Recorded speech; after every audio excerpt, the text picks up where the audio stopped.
교회에서 흔히 쓰는 말이 있어요. 영이란 말. 영적이니 영성이니 이런 말 해요. 근데 이해하는 데는 아무런 문제 없습니다. 다 잘 알아서 듣습니다. 근데 문제는요. 현실적으로 영이 무엇이다 구체적으로 아는 사람은 없어요. 주변 것만 얘기를 해요. 다시 말씀드리면은 어떤 어림잡는 개념은 있어요. 하나님은 영이시다. 이따 말씀드리겠습니다만 그런 걸 가지고 다시 말씀드리면 상상력을 동원해서 어림잡는다는 거죠. 그러니까 결국은 자기도 모르는 말이에요. 언어가 구체적이지 못하면 어떤 문제겠냐 그러면은 내가 당장 현실적으로 어려움에 봉착했어요. 그때는 나는 예수님을 열심히 믿는다고 믿었는데 전혀 도움을 못 주는 거예요, 나한테. 은혜스러울 때는 문제가 없어요. 어려울 때는 나 혼자라는 느낌, 소외감이 팍 듭니다. 그래서 좌절하거나 낙심하는 경우가 있습니다. 그 때문에라도 조금씩 구체화 시켜야겠다. 저는 이렇게 생각합니다. 아니면은 이제 어려움까지는 아니더라도 이제 나이가 이제 50, 60을 넘어가고 이러면은 구체화시키지 못한 어떤 현상이냐 그러면은 이제 개념을 두루뭉실하게 잡다 보니까 이제는 신학을 기술적으로 해요. 뭐 지금 감옥에 있는 분이나 아들에게 자기 자리를 물려주지 못해서 안달하는 분이나 똑같습니다. 하나님, 예수님, 천국 어쩌고 해도 결국은 돈이에요. 왜 돈이냐? 그런 말에 대해서 구체화를 못 시키고 현실을 못 시키기 때문에 그래요. 자기 육체에서 한 발짝도 벗어나지 못한다는 겁니다. 법에서 그러지 않습니까? 뭐 계약할 때 문구 하나, 문장 하나 막 따집니다. 왜냐? 현실적인 문제, 돈이 오가는 문제고 권리가 있는 문제니까 그런 거거든요. 우리 신앙도 그렇게는 해야 한다는 거죠. 천국이니 천사니 마귀니 이런 말 자주 듣지 않습니까? 축복과 저주 이런 말이 실제적으로 우리 삶에 얼마나 영향을 미쳤을까요? 자신에게 축복을 선포하라. 이런 문구도 유행이에요. 하나님께 만져주셨다. 그럽니다. 도대체 무슨 말이냐는 거예요, 그게. 자신에게 긍정적 암시를 보내겠다. 이건데 별 소용 없습니다. 그건 자조론이지 신앙 얘기는 아니에요. 물론 긍정적인 말이 부정적인 말보다 훨씬 좋은 건 사실입니다. 그럴지라도 말이죠. 세상사는요, 나의 심리 상태를 바꿀 수 있는 건 아닙니다. 세상에서 어떻게 하나님께서 운행해 가시는 것을 내가 어떻게 이해하느냐는 문제예요. 그러면은 그 위에 나를 어떻게 편승시킬 것이냐 이 문제라는 거죠. 단적으로 말씀드리면 우리는 영으로 살지 않아요. 육으로 삽니다. 무엇을 먹을까? 무엇을 맞을까? 영으로 생각하지 않습니다. 어느 대학을 가야 하지? 그 다음에 직장은 어떻게 잡아야 하지? 영으로 고민하지 않아요. 그러면서 영적 판단이라는 것을 구하겠다고 기도한다는 거예요, 우리가. 그러니까 일단 영이 무엇인지는 알아야겠다는 겁니다. 사람을 만물의 영장이라 안 합니까? 영적 능력을 지녔다. 그래서 만물의 으뜸이다. 그 말입니다. 다른 생명체에 대비하여 쓰는 말입니다. 사람에게 영이 있다. 사람은 영적 존재다. 그러는데요. 동물에게 영이 없다. 그럽니다. 이렇게 말하면 역시 다 이해해요. 굳이 따지지 않습니다. 의미가 통해요. 그러나 거기까지라는 거예요. 현실적이지는 않습니다.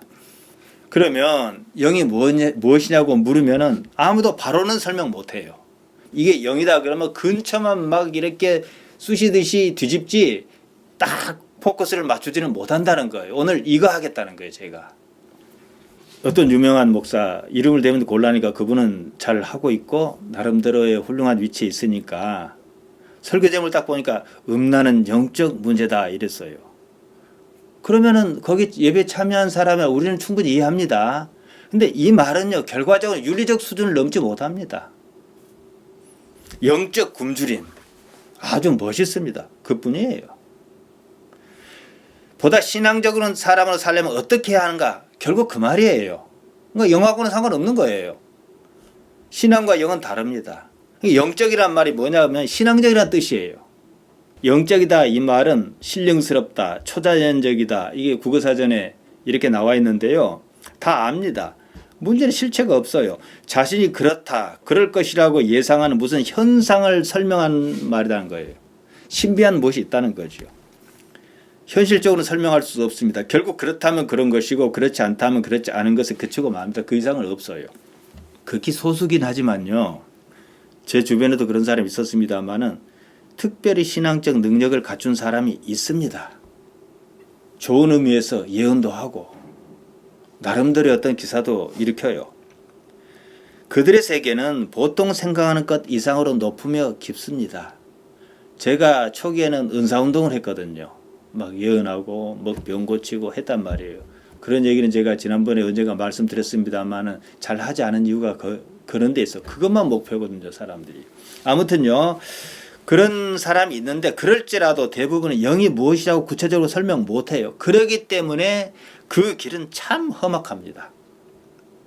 자신이 경험한 어떤 현상으로만 설명하려고 해요. 그래서 또 문제는 뭐냐 그러면은 그 사람의 인생이 험악하기도 험악하지만 오류도 있다는 거예요. 목표가 구체적이지 않으면요. 현실에서 구체적인 문제에 부딪혔을 때 그냥 무너지고 맙니다. 대표적인 사람이 누굽니까? 조영기 목사지요. 그 사람이 영적 능력이 없다고 말 못합니다. 근데 왜 돈 문제에 걸려 넘어지고 자식 문제에 걸려 넘어집니까? 그러지 않습니까? 제가 봤을 때는 가닥을 못 잡은 거예요. 우리는 그러지 말자는 거죠. 아무리 영적 능력이 어쩌고 했었어도요. 데마 같은 사람이 있습니다. 바울은 디모데후서 4장 10절에서 디모데에게 편지를 쓰면서 뭐라 했냐면요. 데마는 이 세상을 사랑하여 나를 버리고 데살로니가로 갔고 같이 잘 사역을 했어요. 근데 왜 이런 일이 있을 수 있느냐는 거예요. 데마를 비난하기 전에요. 성경은요. 자주 말씀드립니다. 믿음은 무엇이라고 설명한 적이 없어요. 다만 믿음을 가졌다는 아브라함과 이삭과 야곱이 어떻게 살았냐를 얘기를 해요. 마찬가지로 영이 무엇이라고 딱히 꼬집어 설명한 적이 없어요. 영이 어떻게 작용하는가. 그래서 니고데모에게 마침 푸니마도 바람이고 영도 푸니마거든요. 푸니마도 영, 바람 같이 쓰거든요. 그러니까 보이지는 않지만 바람 봐라. 이런 식으로요. 하지만은 영은 무엇이다 이렇게 설명한 적은 없어요. 이게 성경 기록자 요한의 기술 방식인지 히브리인의 사고 방식인지는 잘 모르겠어요. 예수님께서 왜 직접 말씀 안 하시는 건 잘 모르겠어요. 요한복음 3장 8절에 보면 영의 성질, 푸니마의 성질을 말씀하십니다. 바람이 임의로 불매 내가 그 소리를 들어도 어디서 오며 어디로 가는지 알지 못하나니 성령으로 난 사람 이러니라. 푸니마는 마침 바람이란 뜻이 있습니다. 하여 바람으로 설명하셨다는 거죠. 바람과 마찬가지로 영은 눈에 보이지는 않지만 어떤 현상은 있다. 이렇게 얘기합니다. 자, 그러면요. 아니, 이렇게 설명할 수 있어요. 자, 봐라. 어떤 뭐가 있으니까 교회에 저렇게 나가지 않느냐. 그러면 절에 나간 걸 설명할 수 있어야죠. 절에도 뭐가 있으니까 가는 거예요. 다 사람들이 교회에 나온 사람과 안 나온 사람 이렇게만 구분할 수 있으면 말이 맞지요. 그러면 누구를 왜 배울 만큼 배운 사람이 무당 찾아갑니까? 영 자체를 꼭 집어 설명하는 말씀은 아니라는 거죠. 저는 말씀드린 대로 우리 기독신앙에서 이런 관점을 구체하려고 애쓰는 사람입니다. 현실적 언어로 어떻게 나타낼까 고민합니다. 영이 무엇이라고 정의할 수 없다면 무엇을 영이라고 할 수 있는가에 대해서 답이 있어야겠다는 거죠. 그러면 대상이 구체적이면 삶에서 신앙적 어떤 실수랄까 이것은 그만큼 줄어들 수 있다는 겁니다. 삶은 현실입니다. 관념 아니에요. 신앙에서 말하는 가치가 현실 세계의 삶을 충분히 컨트롤하지 못하면 크게 의미가 없습니다. 신앙적 어느 대부분이 어떤 가능성만 가지고 얘기를 해요. 복받아 잘 산다고 합니다. 구체적인 근거는 없어요. 결국 뭡니까? 그걸 바라는 사람의 염원을 자극하는 거죠. 아무리 그게 옳더라도 말이죠. 잘 산다 해도요, 그거 전혀 영적인 거 아닙니다. 하나님께서 우리를 못 살게 하시겠습니까마는, 왜냐 그러면은 잘 사는 것 자체가 하나님께 주신 복의 유일한 방식이라 그러면 스데반과 사도 바울이 죽임을 당한 것을 어떻게 설명하겠느냐는 거예요. 그렇지 않겠습니까? 복받아 잘 사는 쪽을 선택할래? 바울처럼 목이 잘려 죽는 걸 선택할래? 아니면 스데반처럼 돌에 맞아 죽는 걸 선택할래? 그러면은 이쪽 선택 안 할 거예요. 이거 복이 아니라고 생각하니까. 근데 과연 그게 복이 아니겠느냐는 거예요. 그들은 잘 사는 것을 포기한 삶을 살았습니다. 그럼에도 자신의 삶에 만족했어요. 스데반이 돌에 맞아 죽을 줄 모르고 그런 설교를 했습니까? 사도 바울이 로마 가면 살아날 줄 알고 로마로 갔습니까? 다른 가치가 또 다르게 말씀드리면 그것이 더 이익이니까 그렇게 한 거예요. 그것이 더 좋으니까 그렇게 한 거예요. 그것이 만족스러우니까. 어떤 의지나 신념의 문제가 아닙니다. 만약에 그렇게 생각한다 그러면은 독립의사나 열사나 이런 분들이 나라를 위해서 죽음을 불사하고 한 것과 다를 것이 없거든요. 신앙은 신념 아닙니다. 뭔가 좋은 게 있어야 합니다. 죽어도 좋은 게 있어야 하는 거예요. 그래 죽어도 좋은 걸 선택한 거죠. 스데반이나 사도 바울은요. 물론 다 그걸 요구하는 건 아니지만 말이에요. 신개념도 마찬가지입니다. 어떤 현상에 대한 나름대로 이해에 지나지 않는다는 거예요. 귀신이니 마귀니 자주 말하는 사람은 그만큼 모르기 때문에 자주 말하는 거예요. 인류 역사 이래 그러한 존재를 현실적으로 설명한 사람은 단 한 사람도 없습니다. 현상만 가지고 나쁜 현상에 대한 거. 요새는 자기를 반대하면 다 마귀라고 그러잖아요. 그렇게 볼 때는 마귀가 자기를 마귀로 한 적은 없을 거예요. 신을 단 하나의 존재로 한정하는 것이 맞습니다. 이해하기도 훨씬 유리합니다. 신명기 6장 4절 우리가 잘 아는 말씀 이렇게 합니다. 이스라엘아 들으라 우리 하나님 여호와는 오직 하나인 여호와시니 이게 원문이 더 좋습니다. 쉐마 이스라엘 여호와 엘로헤이누 여호와 에하드 이럽니다. 여호와 하나님은 여호와 하나다. 이게 원래 번역이에요. 말 그대로 뭐냐면 여호와 하나님은 여호와 하나다라는 거예요. 하나를 말하는 에하드는요 단순히 하나다는 뜻 외에 연합하다는 뜻도 있습니다. 에스겔 37장 17절에 보면 에스겔 환상 중에 하나님께 말씀하시는데 그 막대기가 서로 연합하여 그랬어요. 이게 에하드입니다. 또 통일성의 하나를 말하는 거죠. 또 사무엘상 6장 4절에 보면 너희 방백에게 내린 재앙이 일반임이라 그랬어요. 일반이다 에하드입니다. 같다는 뜻이에요. 그러니까 여호와 에하드는 하나님의 단일성을 나타낸다라기보다도 절대적 유일성을 나타내는 말이다 이 말이에요. 다른 신은 없습니다.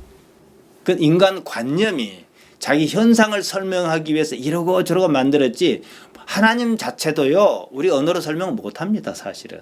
그렇지만 언어로 하지 못하는 것은 단 하나여야 한다는 거예요. 하나님. 신은 오직 하나밖에 없습니다. 그 뜻이에요. 모든 신이라고 할 만한 귀신이든 마귀든 뭐 다른 거 좋아요. 성경에서 성경 기자가 어떻게 썼든 심지어 뭐 천사라도 좋아요. 무슨 영물이라도 좋아요.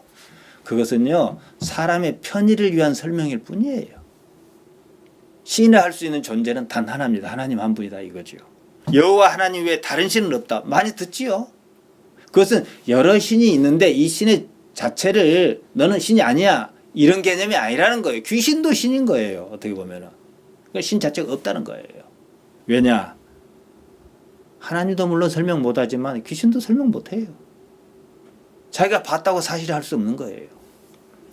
그러한 인간희에는 신에 대한 가상 개념이라는 거죠. 다른 길이 없는데 다른 길을 찾으려는 인간 심리를 나타냅니다.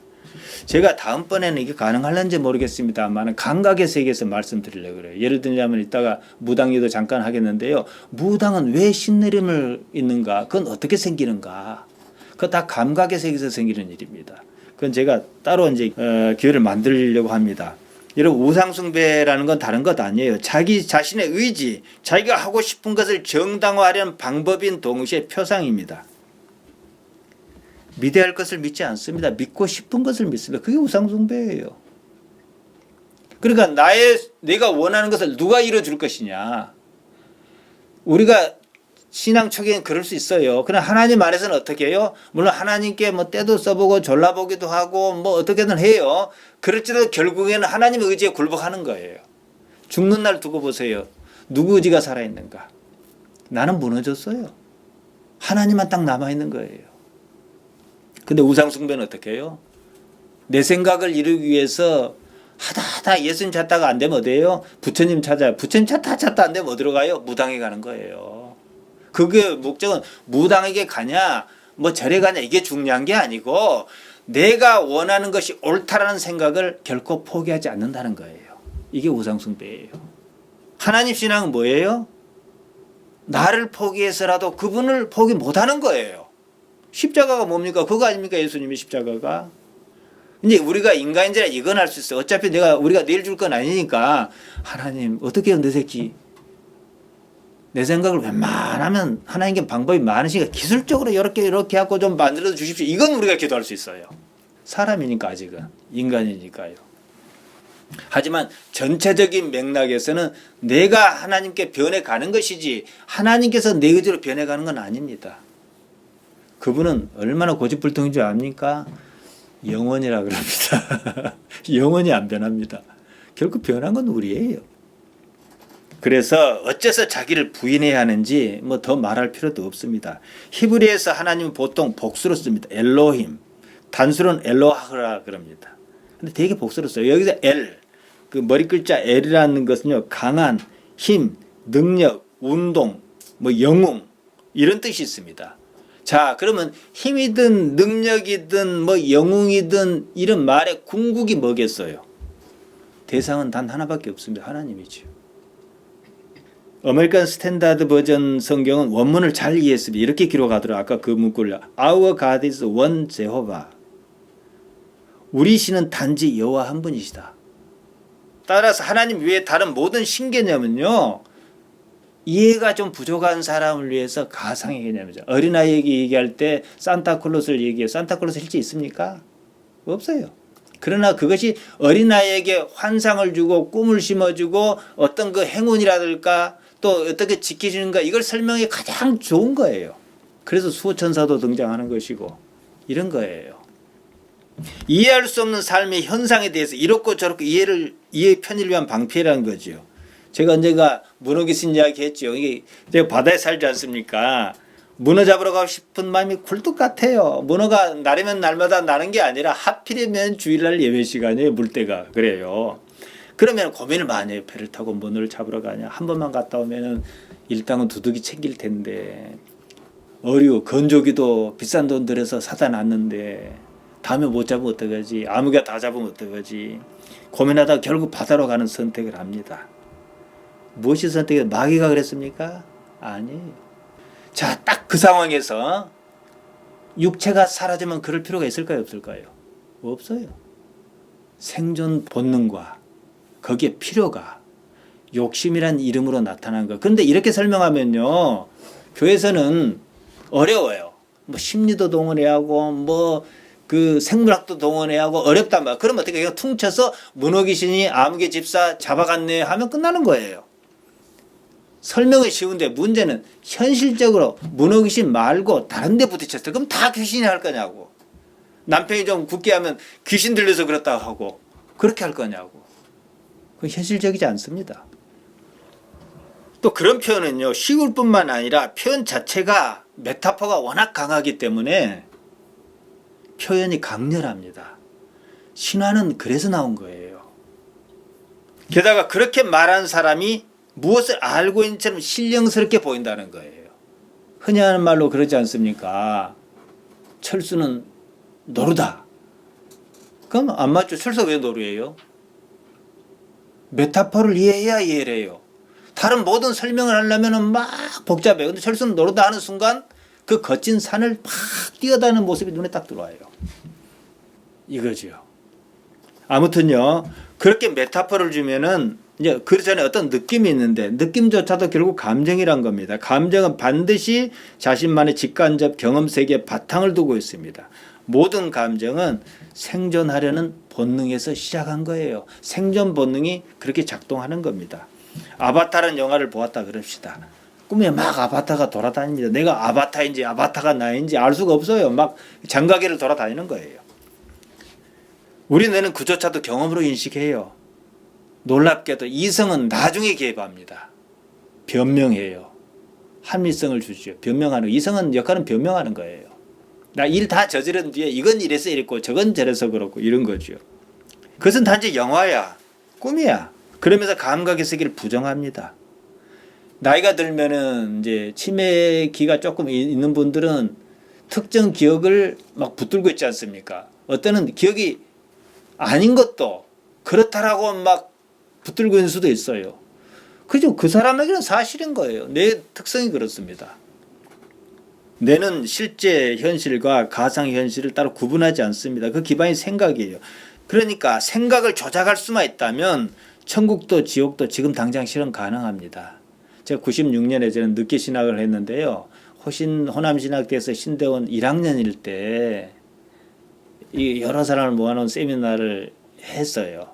그때 제가 발제가 뭐냐 그러면은 토탈 리콜과 아놀드 슈왈츠제네거였어요. 저는 토탈 리콜이라는 영화를 보고 충격을 받았어요. 아, 때가 이르면 알약이든 전자장비로 뇌를 조작할 수 있겠구나. 지금 거의 우리 당대에 그런 시대에 와 있습니다. 왜냐? 인간은 고통을 싫어하거든요. 그리고 한사코 경험만 있다고 그러면 뭐 하려고 돈 들여서 힘 들여서 히말라야를 올라가고 저기 미국을 돌아다니고 그럽니까? 그냥 어떤 방에 있는 것처럼. 그래서 서로게이츠라는 영화가 있어요. 서로게이츠가 뭐냐 그러면은 대리자 뭐 이런 개념인 것 같아요. 자기 부인이 몸이 안 좋아요. 사고로. 그러니까 어떻게 해요? 대신할 상대를 통해서 똑같이 대응하는 건 남편은 그게 아니라는 거예요. 그러면은 인공지능 로봇 비슷하게 갖고 자기는 침대에 누워가지고 그대로 조작하는 거예요. 사람들이 그걸 다 그렇게 이해를 해요. 자, 그렇게 편해진 세상 가면 인간은 뭘 하려 할까요? 이거 깊이 생각해야 해요. 이거 극복 못하면 교회가 있어야 할 이유가 없어집니다. 왜냐, 그때도 마귀다 이러고 있을는지 이건 참 생각해 봐야 될 문제거든요. 철학적 생각도 어느 정점에 지금 와 있단 말이지요. 생각을 조작할 수 있다면요, 다른 것도 다 실현 가능해요. 실제로 과학기술이 그러한 세계를 향해 치닫고 있습니다. 양자역학을 이해하면서 현실 세계가 가상세계라고 주장하는 사람도 있어요. 근데 문제는요, 그 말에 우리는 동의하기는 어렵지만 그 말이 틀리다고 증명할 방법도 없는 거예요. 장혜모 감독이 만든 7일의 약속인가 뭐 그런 영화가 있어요. 근데 이제 그 사람이 이제 일본군이 이렇게 할 때 잡혀갔다가 왔는데 자기 아내는 기억이 어느 과거의 정점에 머물러 있는 거예요. 그래 옆에 방을 얻고 어쩌고 아내의 기억을 돌려보라 불가능한 거예요. 근데 그 역에 항상 자기 아내는 가는 거예요. 나중에 이 남자가 깨달아요. 그 기억 속에 나로 있자. 어느 게 사실일까요? 여자에게는요, 그게 사실이에요. 남편이 올 것이라고 기다리는 게 사실인 거예요. 왜 나만 갖고 내 입장만 갖고 생각하냐는 거예요. 마찬가지입니다. 그러니까 오히려 우리는 더 영적이어야 하는 거예요, 이 시대에. 영이 어쩌고 귀신이 어쩌고 하는 장아무개 목사가 있어요. 자기도 모르는 말 마구 합니다. 왜 그렇게 말한 것 같습니까? 그 말해야 할머니들이 좋아하거든. 더 신령스러워 보이거든요. 근데 제가 여러분 영적인 마귀가 어쩌고 뭐 칠판에 막 뭐 어쩌고 쓰고 그랬다 싶시다. 아무도 안 한다 해보세요. 하겠는가? 안 합니다. 무당의 심리 상태를 한 번도 연구하지는 목사가 신데레미 어쩌고 학습무당 세습무당 어쩌고 아는 것처럼 말합니다. 그럴 것이란 자기 예상을 마치 사실인 것처럼 말합니다. 왜냐? 종교는 애초부터 관념의 투성이니까 그렇게 말해도 대충 넘어가요. 어차피 증명할 방법은 없어요. 그러나 좀 깊이 생각하는 사람이 제가 볼 때는 허점이 많이 보인다는 거죠. 당사자가 왜 무당 짓을 해야 하는지, 왜 벌벌 떨면서 그 일을 해야 하는지 이해가 없다는 거예요. 그리고 결국 뭐예요? 귀신에 붙들렸었다. 귀신 탓으로 돌립니다. 아닙니다. 그건 제가 인간의 감정을 설명할 때 설명드리고 감정이 어떤 능력이 있는지 말씀드릴 거예요. 그리고 오늘 말씀을 주의 깊게 들으면 어느 정도 풀릴 겁니다.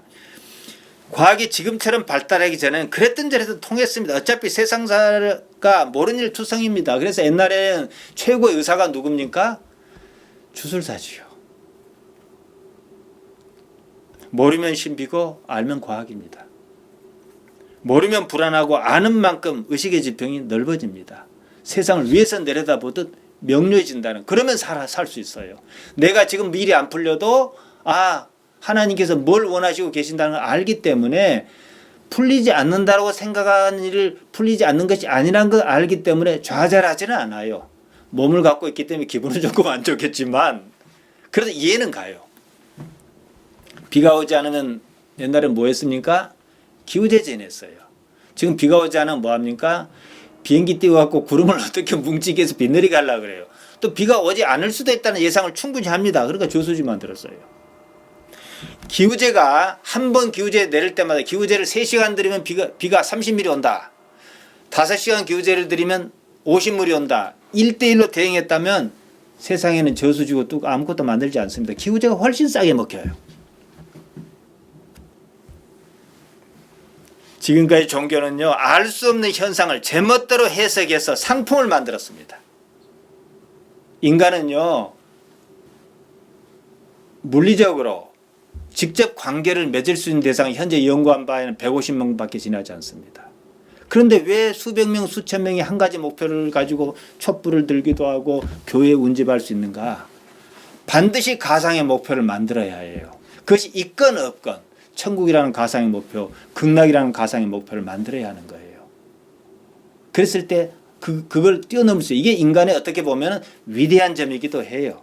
아무튼요, 종교는 알 수 없는 현상을 제멋대로 해석해서 상품을 만들었고 그것을 팔아서 몸집을 유지했다는 거예요.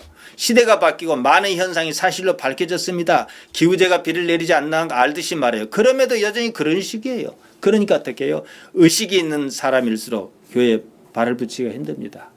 게다가 담임 목사가 그나마 인격적이라 그러면은 본받을 게 있으면은 해보겠는데 그것도 안 통한다 그러면은 이제는 서서히 발을 떼기가 십상이라는 거죠. 그래서 가나안족이 상당히 많답니다.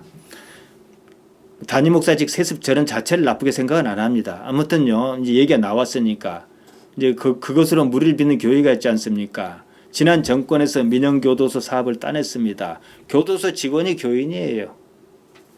건물만 지었지 직원 월급이며 유지비는 다 나라 돈입니다. 그 돈으로 직원 임면권을 휘두릅니다. 서로가 돈으로 얽혀 있어요. 그러려고 정권과 유착했습니다. 회사 회장님이 담임 목사예요. 교인 직원의 목이 목사 회장님에게 달렸습니다. 그러니까 홍위병 노릇을 할 수밖에 없는 거예요. 먹고 살자니까. 구원파가 그러잖아요. 그전에 통일교가 그랬고. 그러니까 교회는 어떤 경우로라도 돈이 체제를 움직이는 시스템으로 만들어지면 패망할 수밖에 없고 난전 믿고자 해도 믿을 수 없는 상황에 치달을 수밖에 없다는 거예요. 돈으로 조직을 유지하잖아요. 돈이 개입하는 순간 그건 종교 집단 아니에요. 그래서 이익 집단이고 그래서 교회가 아니고 기업이라는 겁니다. 종교와 본래 가치와 상관없는 것을 얽혀 있다면 망할 수밖에 없습니다. 이해관계 충돌이 생기는 순간 예수님도 부처님도 다 소용없어요. 돈이 우선입니다. 제가 한참 어려웠을 때 지금은 아주 나이가 많이 드셨습니다만 등대선교 안기창 목사님이 이쪽 섬지역을 좀 지원하고 그랬는데 가두를 한번 해보라 그러더라고요. 물고기를 전복 키우는 걸 좀 해보라. 많이 생각은 안 한다 그랬어요. 저는 오로지 설교만 합니다. 이게 옳다고 생각합니다. 물론 요새는 다 어렵고 하니까 아내가 뭐 요양보호사도 하고 못 하고 그런답니다만은 그것이 나쁘다는 게 아니라 오로지 강단만 지키는 것으로 내가 먹고 살아야 해요. 그리고 목사는 교인의 헌금으로 살아야 합니다. 아무튼 영을 정의할 수는 없어요. 그렇다 하고 보자는 정도입니다. 영이란 무엇을 어림잡아 설정하고 아는 것처럼 말하는 상황입니다. 그래야 그 자리를 보존할 수 있습니다. 제 설교에서 직접 영이란 말을 언급하는 경우는 거의 없습니다. 그 말 자체가 관념이기 때문입니다. 구체화할 수도 없지만 말이에요. 제가 왜 지겹도록 이 말씀을 드리겠습니까? 그 때문에 신앙이 어느 턱을 넘지 못해서 안달해요. 나이 50 넘고 60 넘으면 신앙이 기술적으로 변한단 말이에요. 제가 청년 시절에 정말로 고민을 많이 한 일이 있어요. 그래서 괴로워했고 그래서 교회도 안 나가보기도 했고 그런데 좋을 때는 하나님도 도우시고 주변 사람도 도와줘요. 근데 내가 진짜 어려움에 처했을 때는 아무도 내게 손을 내밀지 않더라고요. 하나님조차도 안 내미시는 것 같더라고요. 그럼 뭐가 문제인가 생각했죠. 하나님을 실제 존재로 안다면요, 하나님께 정말 살아계신다. 인간이 그래도 기본적인 양심이 있고 판단 능력이 있거든요. 실제로 하나님께 살아계신다 하면요, 담임 목사 자리 세습하고 그러고 할 것 없어요. 관념적 신앙이 수십 년 걸치다 보니까 대개는 그래서 말년에 돈 문제에 다 넘어집니다. 예수님께서 뭐 어떻게 말씀하시지 않아 그럽니다. 성경은요, 예수님께서 쓰신 책이 아닙니다. 심지어 마태나 마가, 누가, 요한조차도 예수님 따라다니면서 수첩 들고 가서 기록한 책 아닙니다. 자기 판단에 따라 기록했습니다. 예수님께서 이거 중요하니까 받아 적어 벼 쳐 이러신 적 없습니다. 십자가와 부활 승천, 성령 강림 사건이 정말로 태풍처럼 일었습니다. 정신이 하나도 없어요. 이거 그냥 넘어갈 수는 없는 거예요.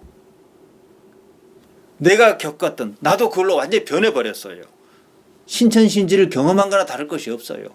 아, 이 경험을 기록으로 남겨 다른 사람에게 전해야겠다. 기억을 더듬었습니다.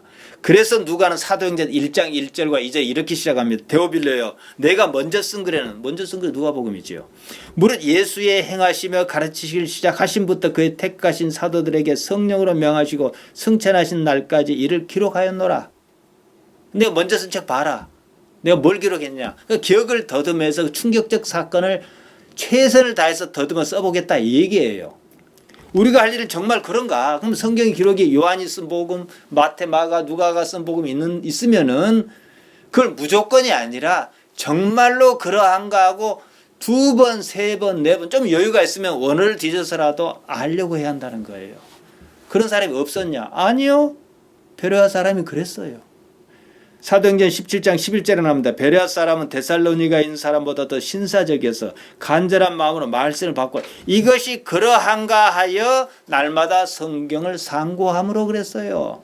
성경을 보고 아멘 하기 전에 철학이 뭡니까? 의심해야 하는 거예요. 그러니까 성경을 의심하고 안 하고 문제가 아니라 정말로 그런가 하고 자꾸 증명해 내야 내 것으로 하나씩 온다 이거예요. 믿지도 않으면서 아멘 아멘 해요. 뭡니까 이건? 추임새예요. 우리 할머니들이 간혹 그런 적이 있었어요. 뭐 하면은 그냥 아멘 해요. 그거 목사 비료하려고. 그 추임새예요 그건요. 삶은 현실입니다. 구체적 사건의 연속입니다. 영이 어쩌고 하다보다 당장 먹고 사는 일이 더 시급하고 중요합니다. 우리는 먹고 사는 일을 신앙적으로 반드시 해결해야 해요. 어쨌든 먹고 사는 일이 힘들어요. 이것도 어찌했건 내가 당장 일자를 못 잡고 고민하고 찾아다니고 이력서를 내고 이런 어려움이 있지만서도 그것이 하나님과 무슨 연관이 있어야 해요. 그리고 거기서 어떻게든 먹고 살 방법이 나오고 어떻게든 찾아야 하는 거죠. 그 때문이라도 영이란 말을, 그 개념을 굳혀야겠다는 겁니다. 본론으로 들어갑니다. 요한복음 3장은 예수님과 니고데모의 대화로 시작합니다. 요한복음 3장 니고데모와의 대화에서 가장 중요한 말이 뭐라 생각합니까? 영생입니다. 3장 16절이에요. 그 전 단계의 말이 뭐겠습니까? 하나님 나라입니다.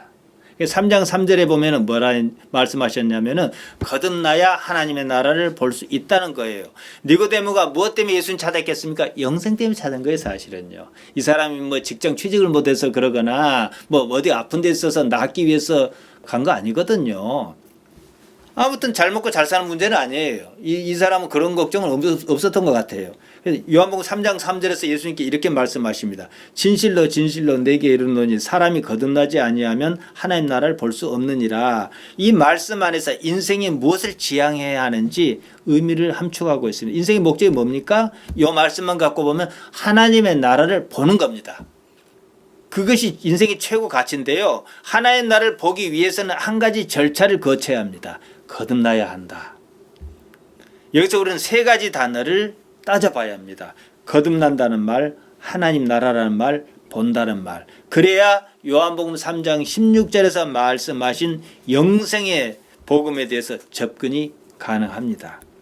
원문 순서대로 보면 거듭나다는 말 겟네데 아노덴입니다. 뭐 제가 워낙 자주 말씀드렸으면 2 단어 합성어입니다. 나다는 말 겟네데는 뭐 원형이 겟나오. 이것은 뭐 따질 것도 없어요. 그냥 태어나는 거예요.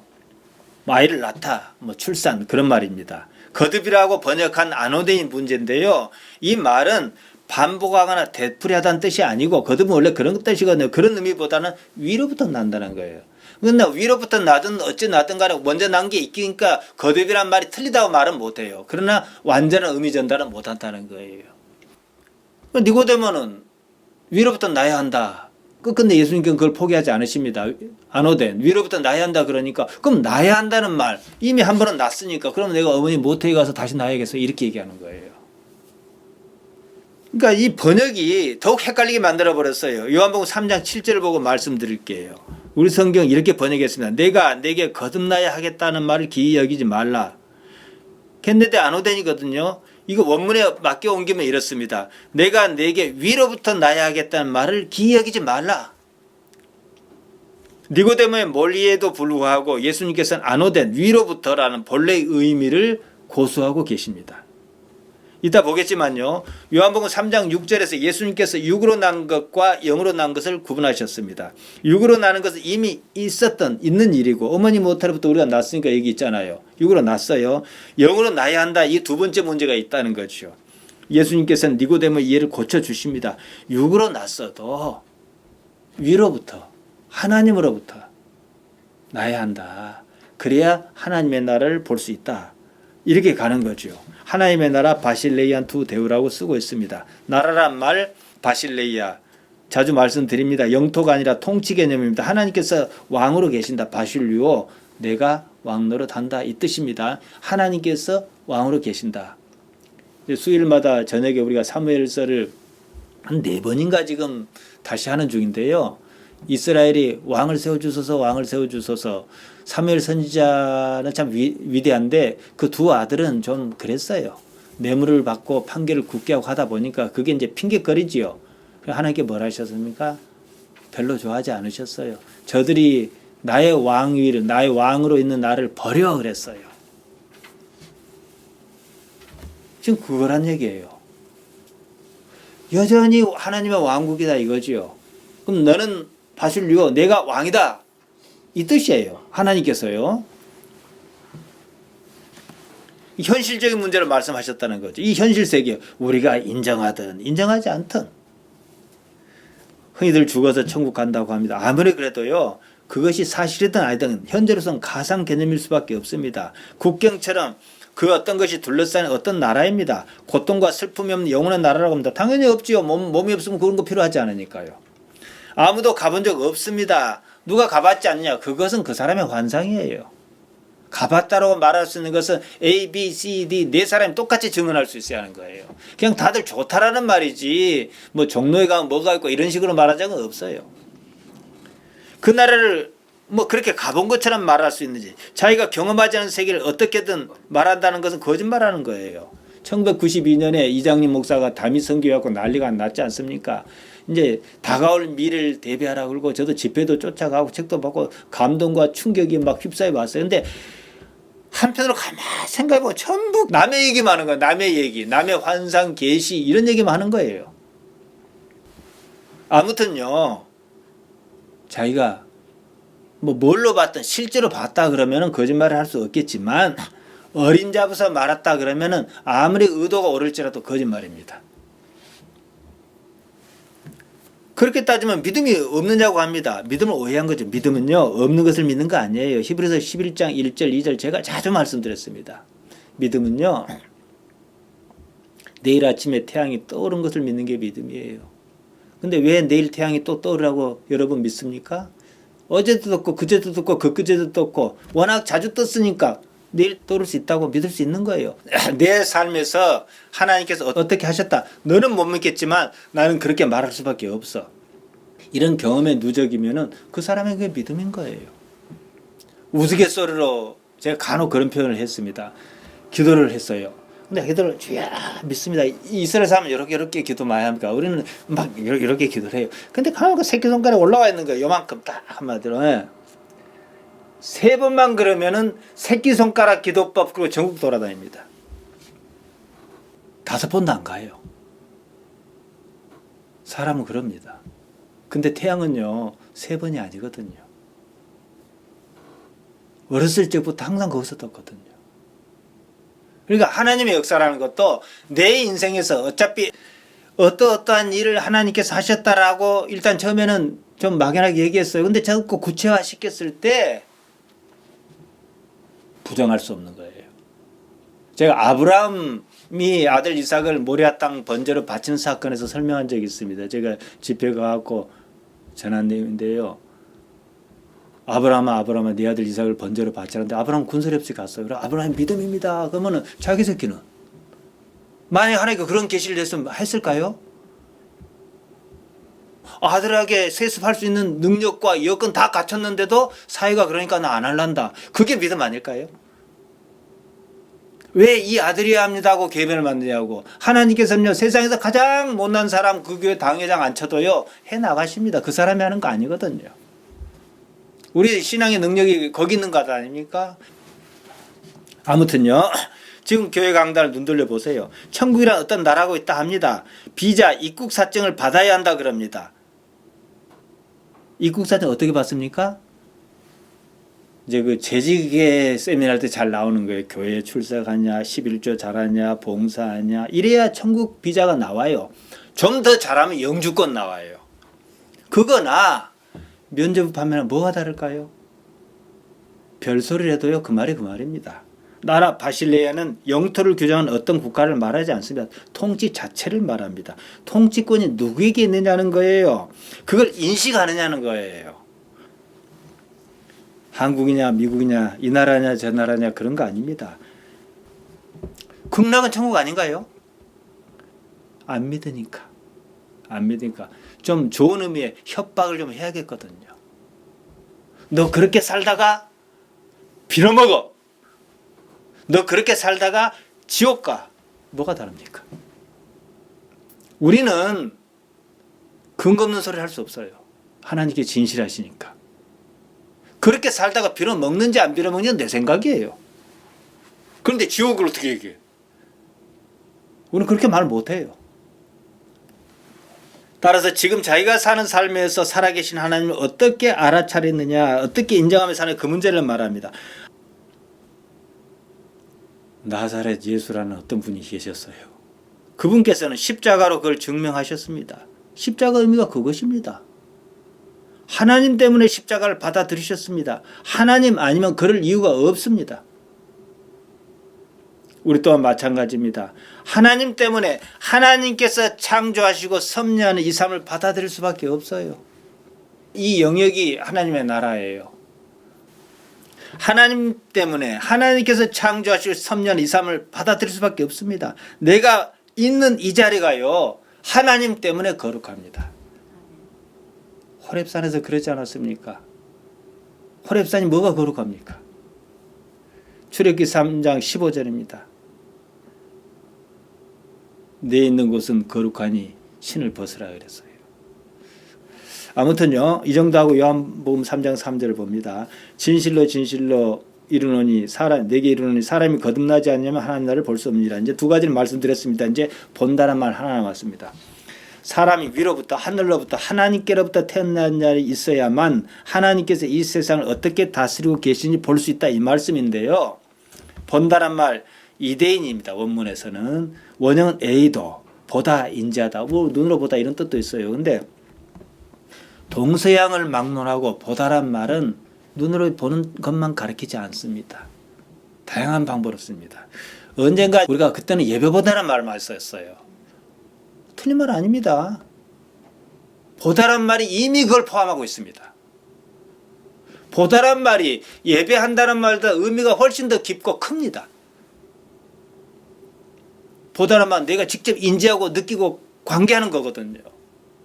에이도도 마찬가지예요.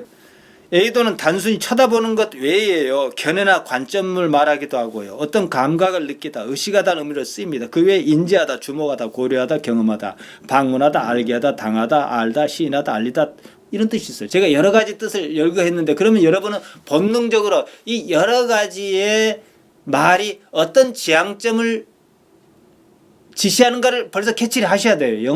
언어는 원래 이렇게 하는 겁니다. 1대1로 언어는 치환할 수 없어요. 헬란말을 한국말로 1대1로 치환 못합니다. 영어도 그래요.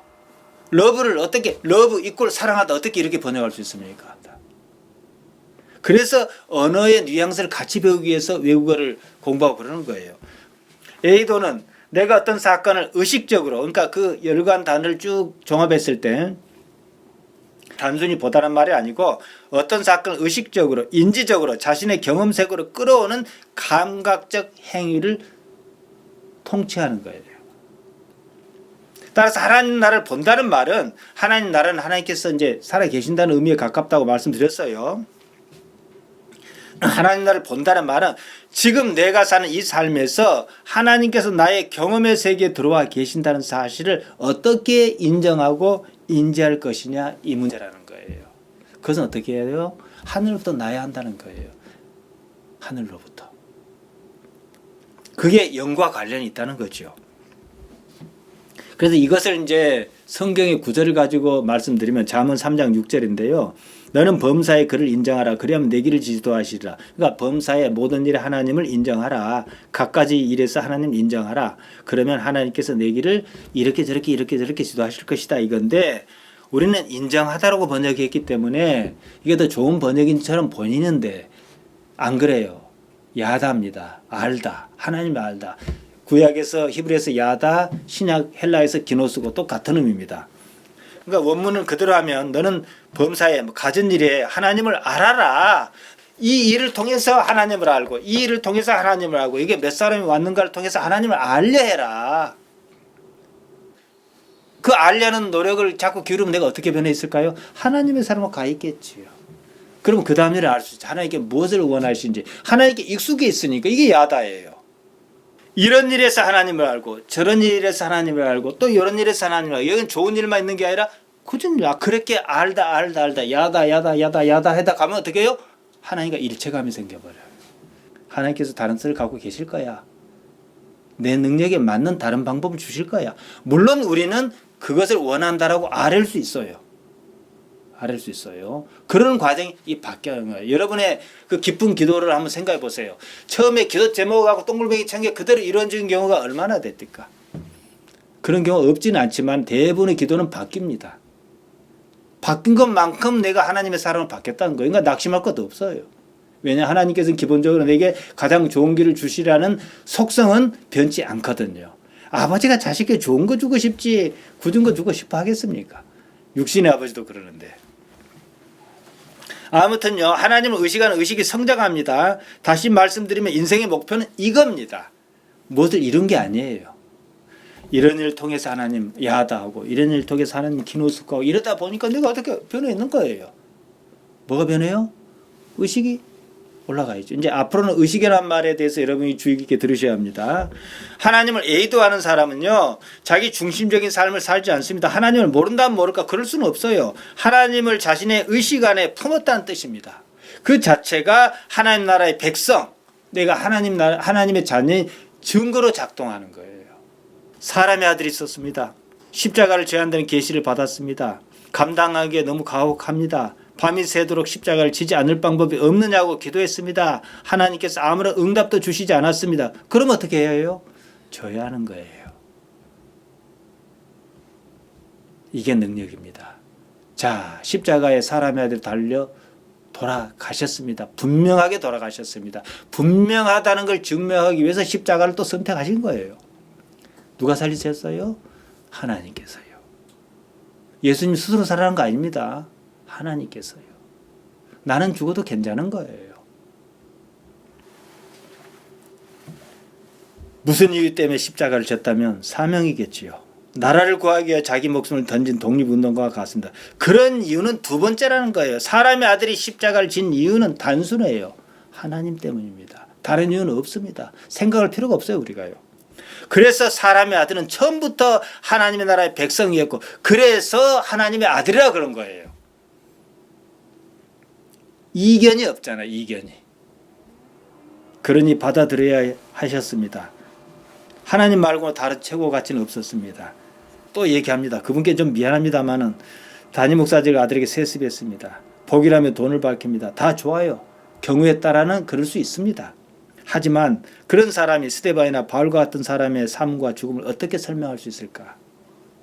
무엇이 더 중요하냐, 무엇이 더 이익이냐, 이 문제입니다. 삶에 대한 인식이 어떠하느냐는 차이입니다. 요한복음 3장에는 니고데모와 예수님의 대화가 길게 나옵니다. 여기서 핵심은 하나님의 나라, 영생입니다. 예수님께서 말씀하시는 복음의 핵심은 다른 무엇이 아니에요. 궁극적으로 영생입니다. 보통 사람은요, 영생을 이해하지 못합니다. 영생을 이해한다고 말하기도 솔직히 어렵습니다. 왜냐, 아직은 그 단계가 아니니까요. 그래서 천국이 어쩌고 하면서 자기도 믿지 못한 세계를 말합니다. 복음은 어떻게 해서 영생을 얻을 것이냐, 그 문제인데요. 영생을 알기 위하여 지금 이 삶에서 하나님 나라를 A도 보는 문제, 하나님을 의식하는 문제를 말씀하셨던 거예요. 요한복음 3장 16절에 뭡니까? 예수는 믿는 자마다 영생을 얻을 것이라 그러시지 않았습니까? 복음은요, 누가 별소리라도 궁극적인 건 영생의 문제입니다. 이를 위하여 현실적 차원에서는 뭘 해야 하냐? 하나님을 의식해야 한다는 거예요. 이게 하나님의 나라입니다. 지금 이 삶에서 하나님을 현실적으로 의식하는 사람에게는요, 자연스럽게 영생이 따라옵니다. 이해를 하고 안 하고는 두 번째 문제예요. 아브라함이 하나님과 평생 부대끼며 살았습니다. 그가 뭘 바랍니까? 하나님이 예비하신 거룩한 성을 바랐다. 그럼 거룩한 성 알았습니까? 아니요, 몰랐어요. 안 가봤으니까. 그러나 하나님 때문에, 성이 중요한 것이 아니라 하나님 때문에, 하나님께 완전하기 전에 함께 계신다. 이제 몸이 없을 테니까. 그 얘기죠.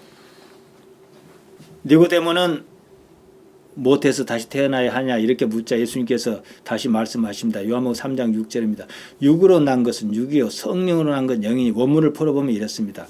토 겐네메는 이것이 태어난다. 에크테스 사르코스 사르커스. 이 몸으로부터 몸이 에스틴 태어나 존재하고, 카이 또 한편으로 토 겐네메는 이것이 태어난다. 에크투 푸니마토스 푸니마. 이 영으로부터 영이 에스틴 태어나 존재한다. 이걸 원문 그대로 직역에 가깝게 번역하면 이렇습니다. 이 또는 전을 말합니다. 이 몸으로부터 몸이 태어나 존재하고, 이 영으로부터 영이 태어나 존재한다. 자, 그런데 우리 번역은 어떻게 해요? 성령과 영에서 사람 영과 하나님이 다른 것처럼 묘사하고 있다. 아니요, 똑같은 단어입니다. 그러니까 성경 번역자가 자를 이해를 돕기 위해서 이렇게 했다라고 짐작은 하는데요. 이해하든지 말든지 왜 자기가 책임져요? 그냥 그렇게 해야죠. 성령으로 하려면 똑같이 성령으로 번역하든지 푸니마를, 영으로 하려면 똑같이 영으로 번역하든지 그래야 하는 거죠.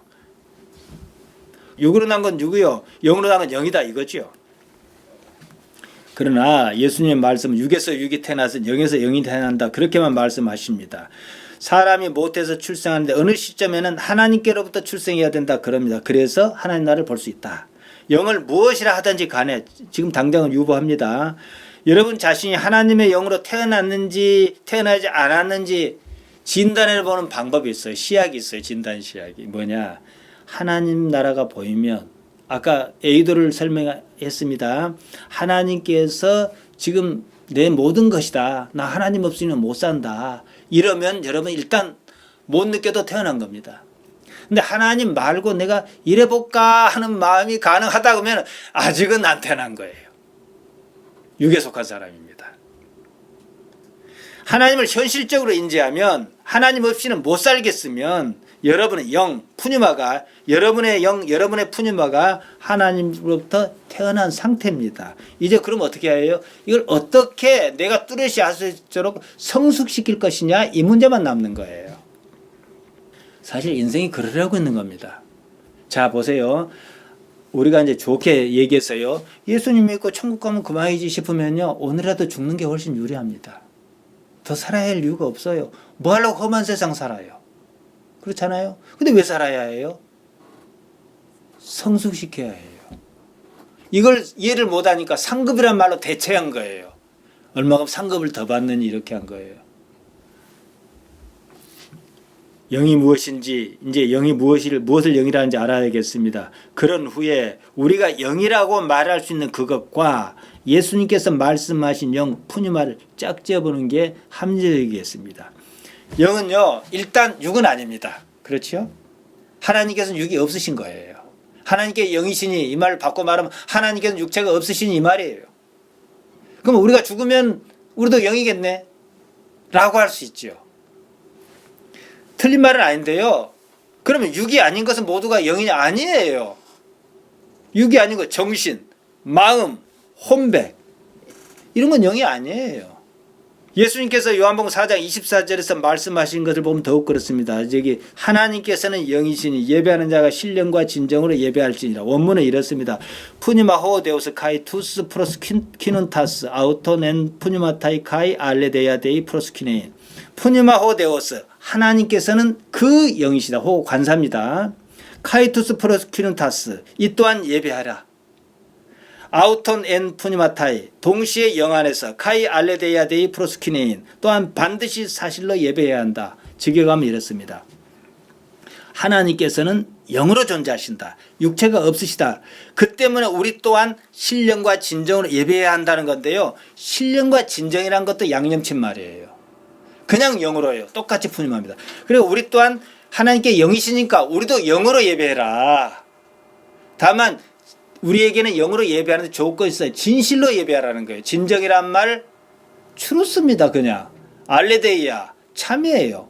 이게 아멘, 아만 다 원어가 같아요. 진실로 아멘, 아멘 하지 않습니까? 그러니까 신령과 진정으로 엔 푸니마타이 카이 알레데이아인데요. 영 안에서 카이 그리고 알레데이아 진실로 사실로. 원문에는 신령이란 말이 없습니다. 영입니다. 제대로 번역하면 하나님께서는 영이시니 예배하는 자 역시 영으로 또한 사실로 예배할지니라. 하나님께는 영이시다는 말과 예배하는 자가 영으로 예배하라 그럽니다. 하나님의 영과 사람의 영이 다 푸니마라는 겁니다. 구분할 이유는 없습니다. 말이 통하든지 안 통하든지 원어대로 해놓고 보는 거예요.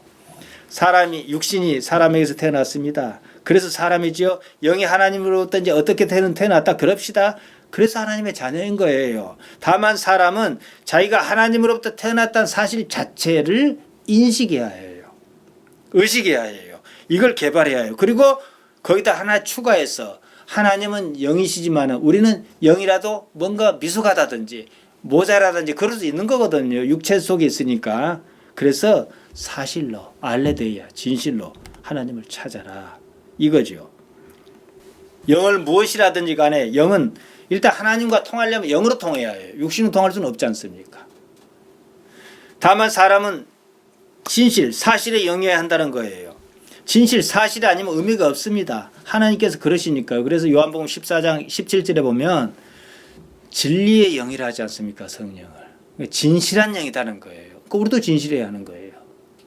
우리가 세상에 진실해야 한다. 사실로 살아야 한다. 근거는 하나님 때문입니다.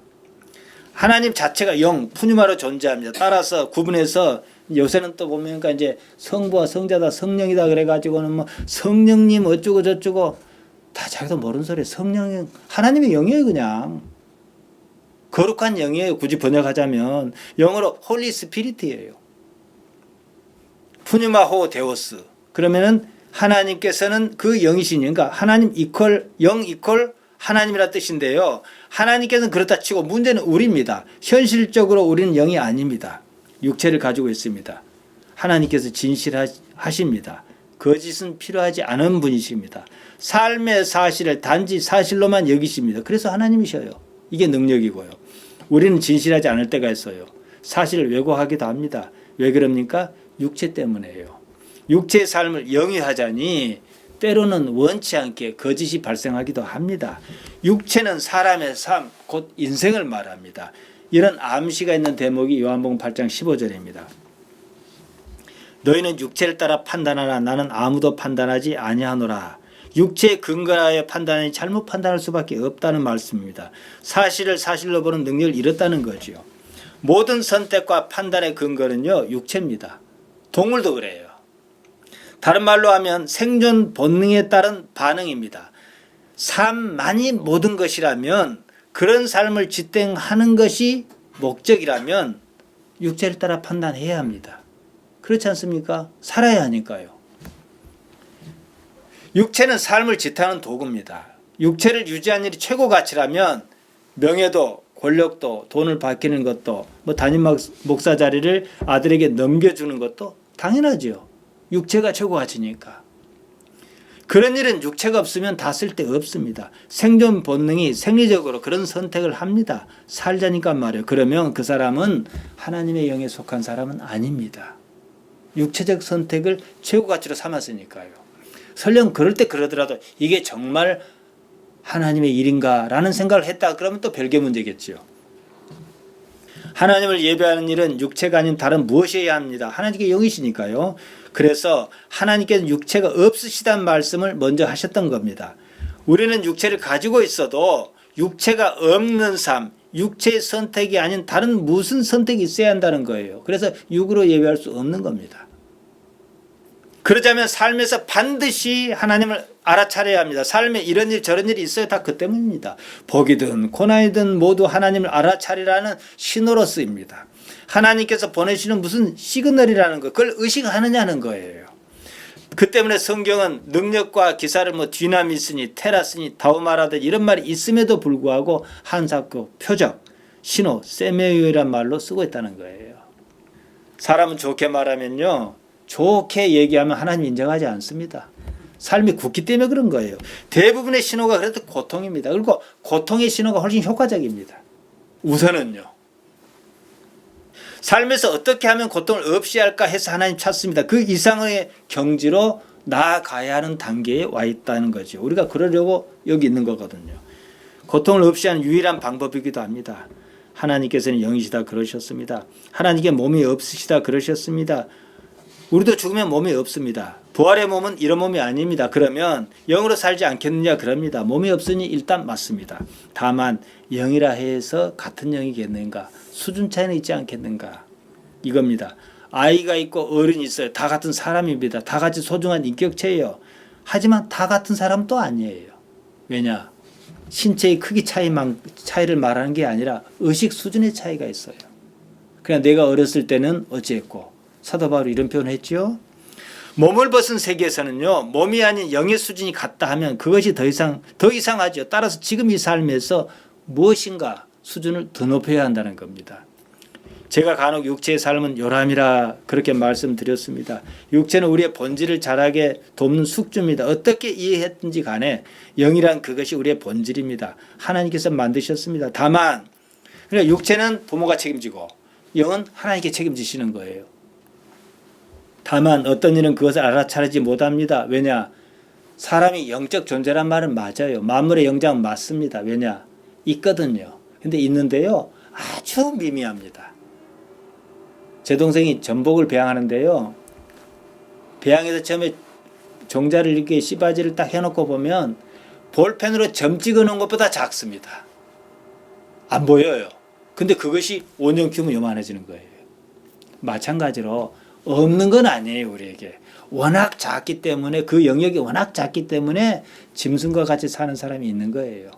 그렇죠. 우리는 그 있다는 사실 자체는 압니다. 그럼 어떻게 해요? 볼펜으로 점 찍어 놓은 것보다 더 작은 그것을 어떻게든 살려고 요만큼 키워야 하듯이 우리도 그것을 찾아고 어떻게 키워야 하는 거예요. 이게 우리 인생의 사명이에요. 우리가 죽음을 말하지 않습니까? 죽음은요, 몸의 죽음을 말하는 겁니다. 삼자 개념입니다. 내가 죽으면서 죽었다 하지 않아요. 남이 보니까 그런 거예요. 남의 죽음을 본 거예요. 내세관이 있는 종교는 한결같이 죽음을 부정합니다. 죽음이란 몸의 죽음에 한정합니다. 어떤 존재가 몸이 없는 상태에서 존재한다면 그것을 영이라 할 수 있지 않겠느냐. 맞습니다. 그 때문에 영이란 말은요, 어느 나라 말에서든지 의미가 분명하지 않습니다. 영어로 영을 뭐라 합니까? 여러 가지로 있어요. 스피리트라 했다가 소울이라 했다가 마인드라 했다가, 우리말은 또 뭡니까? 정신이라 했다가 혼백이라 했다가 마음이라 했다가. 한마디로 영은 어떤 일대로 특정 못한다는 거예요. 몸은 아닌 것은 분명해요. 어떤 정신세계를 가리키는 듯 합니다. 성령을 영어로 뭐라고? 홀리 스피리트. 그럼 직역은 뭡니까? 거룩한 정신이죠. 그럼 거룩한 정신이 성령입니까? 그냥 몸이 아닌 거예요. 푸뉴마는 바람이 불다, 숨을 쉬다는 푸네오에서 유래한 말입니다. 따라서 바람, 숨, 기운, 목숨, 생명, 영혼, 성령, 심령, 영혼, 중심, 마음, 귀신, 기운, 생기, 이런 뜻이 있어요. 심지어 뜻이라고 번역한 데도 있어요. 푸뉴마를요. 빌립보서 1장 27절에 나옵니다. 오직 너희는 그리스도 복음에 합당하게 생활하라. 이는 내가 너희를 가보나 떠나있으나 너희가 일심으로 서서 한 뜻으로 복음의 신앙을 위하여 협력하는 것과 한 뜻이었어요. 푸념합니다. 제가 뭘 얘기하겠어요? 아까 제가 여러 가지 숨 어쩌고 저쩌고 얘기했어요. 분명히 의지가 있다는 것과 살아있다는 거예요. 영이 몸이 아닌 것은 분명하죠. 나아가 숨과 관련이 있다는 사실입니다. 숨이 있다는 것은 살아있는 존재의 실제 상황을 말합니다. 그러니까 우리가 숨을 어떻게 의식할 것이냐, 내가 살아있음을 어떻게 의식할 것이냐는 것이죠. 사무엘상 10장 6절에 보면 이런 내용이 나옵니다. 사울에게 이제 한 말씀인데요. 내게는 여호와의 신이 크게 임하리니, 신 영입니다. 너도 그들과 함께 예언하고 변화의 새 사람이 되리라. 여호와의, 우리식으로 하면 성령이 임하였다는 거죠. 여호와의 신, 히브리어 루아흐입니다. 근데 루아흐가 뭘 말하냐? 바람, 호흡, 숨을 말해요. 그러니까 푸념하고 똑같아요. 똑같아서 똑같은 게 아니라 원래 히브리인의 사고를 가지고 헬라어로 성경을 썼기 때문에 그런 거예요. 창세기 2장 7절 이런 기록이 있습니다. 여호와 하나님께서 흙으로 사람을 지으시고 생기를 그 코에 불어넣으시니 사람이 생명이 된지라. 두 단어에 주목해야 합니다. 생기라고 번역한 네샤마와 생명이라고 번역한 네페시입니다. 네샤마는 생명의 호흡 같은 거고 신적인 영감, 영혼, 기운, 기식 이렇게 번역하고요. 하나님께서 직접 부여하신 존재적 성질을 말합니다. 네샤마는 생기, 냄새, 영혼, 생명, 목숨, 마음, 의지, 영혼. 분명하지는 않지만 어떤 지향점이 있지 않습니까? 하나님께서 흙으로 사람을 지으시고 숨을 벌어 넣으시니까 살아있는 생명으로 변했다 이 말인데요. 영을 뭐라 특정은 못하지만 그 본질은 살아있다는 사실에 있다 이거예요. 우리가 그렇게 얘기합니다. 어떤 사람이 교통사고가 났어요. 그러면 119 구급대 와갖고 막 의식이 있다 없다 이렇게 하잖아요. 의식이 없으면 죽은 거잖아요. 단지 완전하게 죽었는지 도로 살아날 것인지를 구분하지 못하기 때문에 맥박이 뛰는지 어쩌는지 이렇게 보는 거예요. 모르니까. 그러나 분명한 것은 이렇게 뻘뻘 살았고 설령 내가 이렇게 돌아다닌다 할지라도 의식이 없으면 죽은 거예요. 그러니까 내가 살아있다는 사실을 의식하는 것부터 시작해야 한다는 거예요. 하나님께서 우리에게 생명을 주신 거 그거거든요. 근데 나이가 들면 그런 현상이 심해져요. 몸에 있는 자리에 한시도 있지 않아요. 생각이 딴 데 가 있어. 벌써 눈 초점 보면 알아요. 여러분 보세요. 뇌는요, 중요하지 않다 싶은 사실은 다 건너뛰어 버립니다. 그래서 집에 가스불을 끄고 나왔나? 열쇠를 잠갔나? 이런 거예요. 무의식적으로 행동하니까. 그러면 적어도 그 행동을 한 순간만큼 행동과 관계에서는 그 사람 죽은 겁니다. 제가 사람 이름을 기억 못했어요. 얼굴도 기억 못해요. 내 일만 하니까. 이게 상당히 불편하더라고요. 근데 의식적으로 사니까 다 돌아오더라고요. 이 영역을 키워야 하는 거죠. 몸이 나라고 하면 더는 얘기할 거 없어요. 나는 몸이 아니죠. 나는 몸을 가지고 있는 거죠. 나는 몸을 지닌 그것, 나가 몸을 버리더라도 있는 그것. 이게 나의 본질이에요. 일단 이게 영을 가리키죠. 감성의 부분은 몸과 함께 사라집니다. 몸이 없으면요, 슬픔도 기쁨도 애달픔도 아픔도 다 사라집니다. 자, 그때 나라고 할 수 있는 것이 무엇을 느낄까요? 여러분이 되게 생각도 안 했을 겁니다만 오해하는 부분이 있어요. 내가 이제 죽었어요. 그래도 물끄러미 바라봅니다. 볼 때 슬픈 마음이 있을 것 같아요? 없습니다. 그냥 물끄러미 바라본 것밖에 없습니다. 그거예요. 모든 감성은 몸의 일입니다. 몸이 없으면 감성도 없습니다. 이성 역시 마찬가지예요. 그런 것은 몸의 삶을 유지하게 하는 일련의 정신작용입니다. 나를 나이게 하는 것은 뼈로 구성된 유기화합물이 아닙니다. 그 안에 담긴 무엇이에요? 이걸 잠깐 설명하면요. 2003년인가 경기도 파주시 교합 당아리에서 파평윤씨 미라를 발견했어요. 그때 당시 430년 전 미라인데 기후 조건이 좋았는가 이게 썩질 않은 거예요. 출산하다가 죽은 것으로 엑스레이를 찍어보니까 나오더라고요. 그러면은 이제 추적해보고 조선시대 기록을 보니까 문정왕의 오빠 윤원랑에게 윤소라는 아들이 있었는데요. 윤소의 첩실 외동딸로 추정을 할 수가 있었어요. 이름은 모릅니다. 우리는 그 미라를 가리켜 윤아무개다 하지 않아요. 윤아무개 미라다 그래요. 이거 편의상 이걸 문아무개다 하지만은 이것이 문아무개는 아니에요. 몸이죠. 문아무개 몸이지요. 그 미라는 뭐예요? 윤아무개 주검이죠. 윤아무개는 아니라는 거예요. 죽었다는 말은 뭐예요? 윤아무개가 몸을 놓고 갔다는 거예요. 몸이 네샤마, 생기를 상실했습니다. 그때 죽었다는 거죠. 죽은 것은 몸이죠. 미라는 윤아무개의 존재성이 아닙니다. 나를 나이게 하는 것은 몸이 아니라 의식입니다. 설령 내가 다른 사람의 몸을 가지고 있더라도 의식이 나이면 난 거예요. 인공지능에 그 비싼 얘기를 했어요. 제가 인공지능을 만들었는데 염원 갖고는 더는 못 살겠어요. 예를 들자면 의식과 모든 걸 여기다 이식하자 그러면 이건 난 거예요. 그럴 수 있다면 말이에요. 예를 들어서. 그러니까 제가 말씀드린 것은 몸에 매이지 말라는 거예요. 나를 나이게 하는 것에 생각을 붙들으라는 겁니다. 대개 나와 나에 관한 것을 혼동합니다. 나의 이름, 나의 출신, 나의 혈연, 나의 신분, 나의 직업, 나의 인격, 나의 경험. 그것은 나의라고 붙는 순간 나는 아니에요. 타인은 그것으로 나를 구분하겠지요. 그런데 사람이 죽으면 어떻게 해요? 아버지가 죽었어요. 아버지, 불쌍한 아버지, 제가 효도 못해 죄송합니다. 이것을 아버지의 표상으로 생각하기 때문인 거예요. 이건 아버지 아니에요. 그래서 우리 기독신앙에서 정상적인 경우에 신앙생활 다들 잘했고 그런다 그러면 이 자체를 가지고 안타까워할지는 모르겠고 또 내가 못한 것이 있어 뭐 그런 마음은 들지 몰라도 죽음 자체를 슬퍼하지는 않는 거예요. 나이가 들 만큼 들었으면 잘하신 거죠. 왜냐? 더 이상 고통은 없으니까. 아버지 참 잘 사셨네요. 정말 아버지가 그렇게 사셨다면 저는 우리 아이가 그렇게 말해 주길 바라요. 저는 또 그렇게 말할 만큼 열심히 살겠지만 그건 나이가 아니거든요.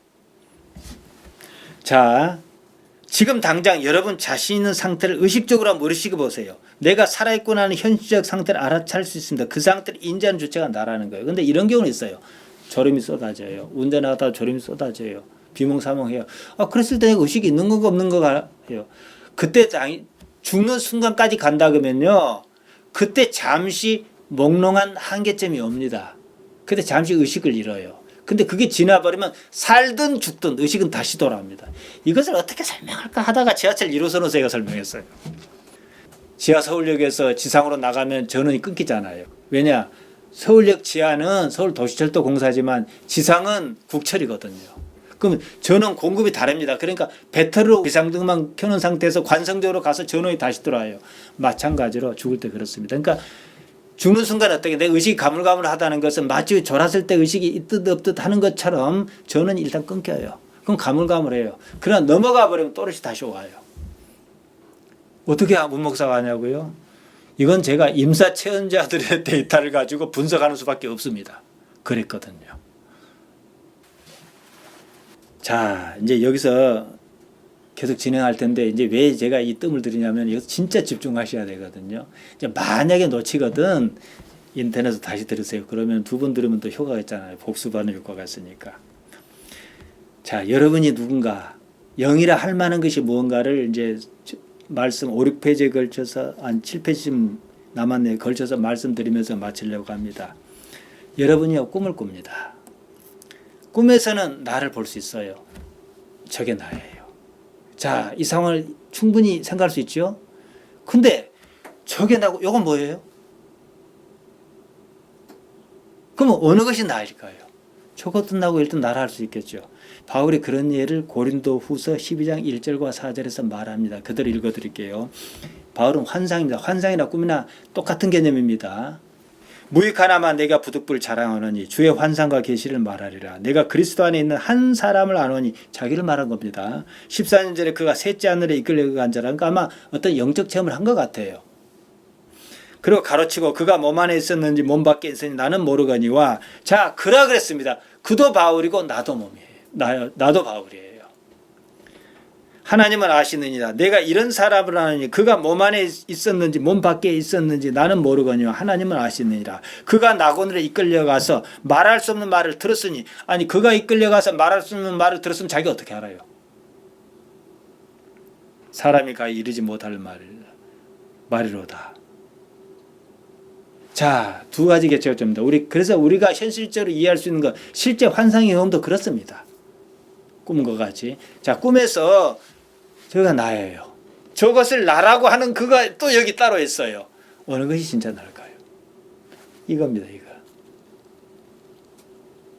근데 현실적으로 그렇게 가능하다는 걸 제가 말씀드릴게요. 바울은 타인을 그라 표현했습니다. 그랬거든요. 나를 봤어요. 여기서부터 주의 깊게 들으셔야 해요. 그는 나가 아니에요. 나는 나라고 하는 그를 의식하는 주체가 있어요. 이거죠. 무엇을 영이라 할 수 있냐고 묻는다면은 바로 그것이 나라는 거예요. 그라고 말하는 거가 아니고 이것도 나는 난데 이건 보통 다 나라고 하는 존재. 이 나라고 하는 것을 지켜보는 내가 나라는 거예요. 이게 영이란 말할 수 있는 거라는 거예요. 이것을 회복하고 이것을 깊이 바로 이 부분이 하나님과 이제 교감한다는 말을 쓰는데 이걸 성장시켜 버리면은 의식의 영역이 어느 순간 뻥하고 뚫리서 넓어지는 경험을 할 겁니다. 그럼 세상을 보는 안목이 달라져요. 대개는요 참나와 거짓말을 구분하지 않습니다. 그래서 예수님께서 부인해라고 말씀하신 자기는요 바로 거짓의 난데 더 좁게 얘기하면 바로 그러한 나죠. 무엇이 진짜 나인가 이거지요. 대개는 구분하지 않는 게 아니라 못합니다. 그래서 종교로서 기독교의 모든 문제가 여기 있어요. 바울이 다메섹으로 가는 길에 예수님을 만났습니다. 개인의 경험이니까 뭐 가타부타 말할 수 없어요. 하지만 우리가 바울이 다메섹으로 가는 길에 예수님을 만났다고 뭘로 우리가 증명할 수 있습니까? 성경에 써져 있으니까? 아니요. 누가가 쓴 겁니다.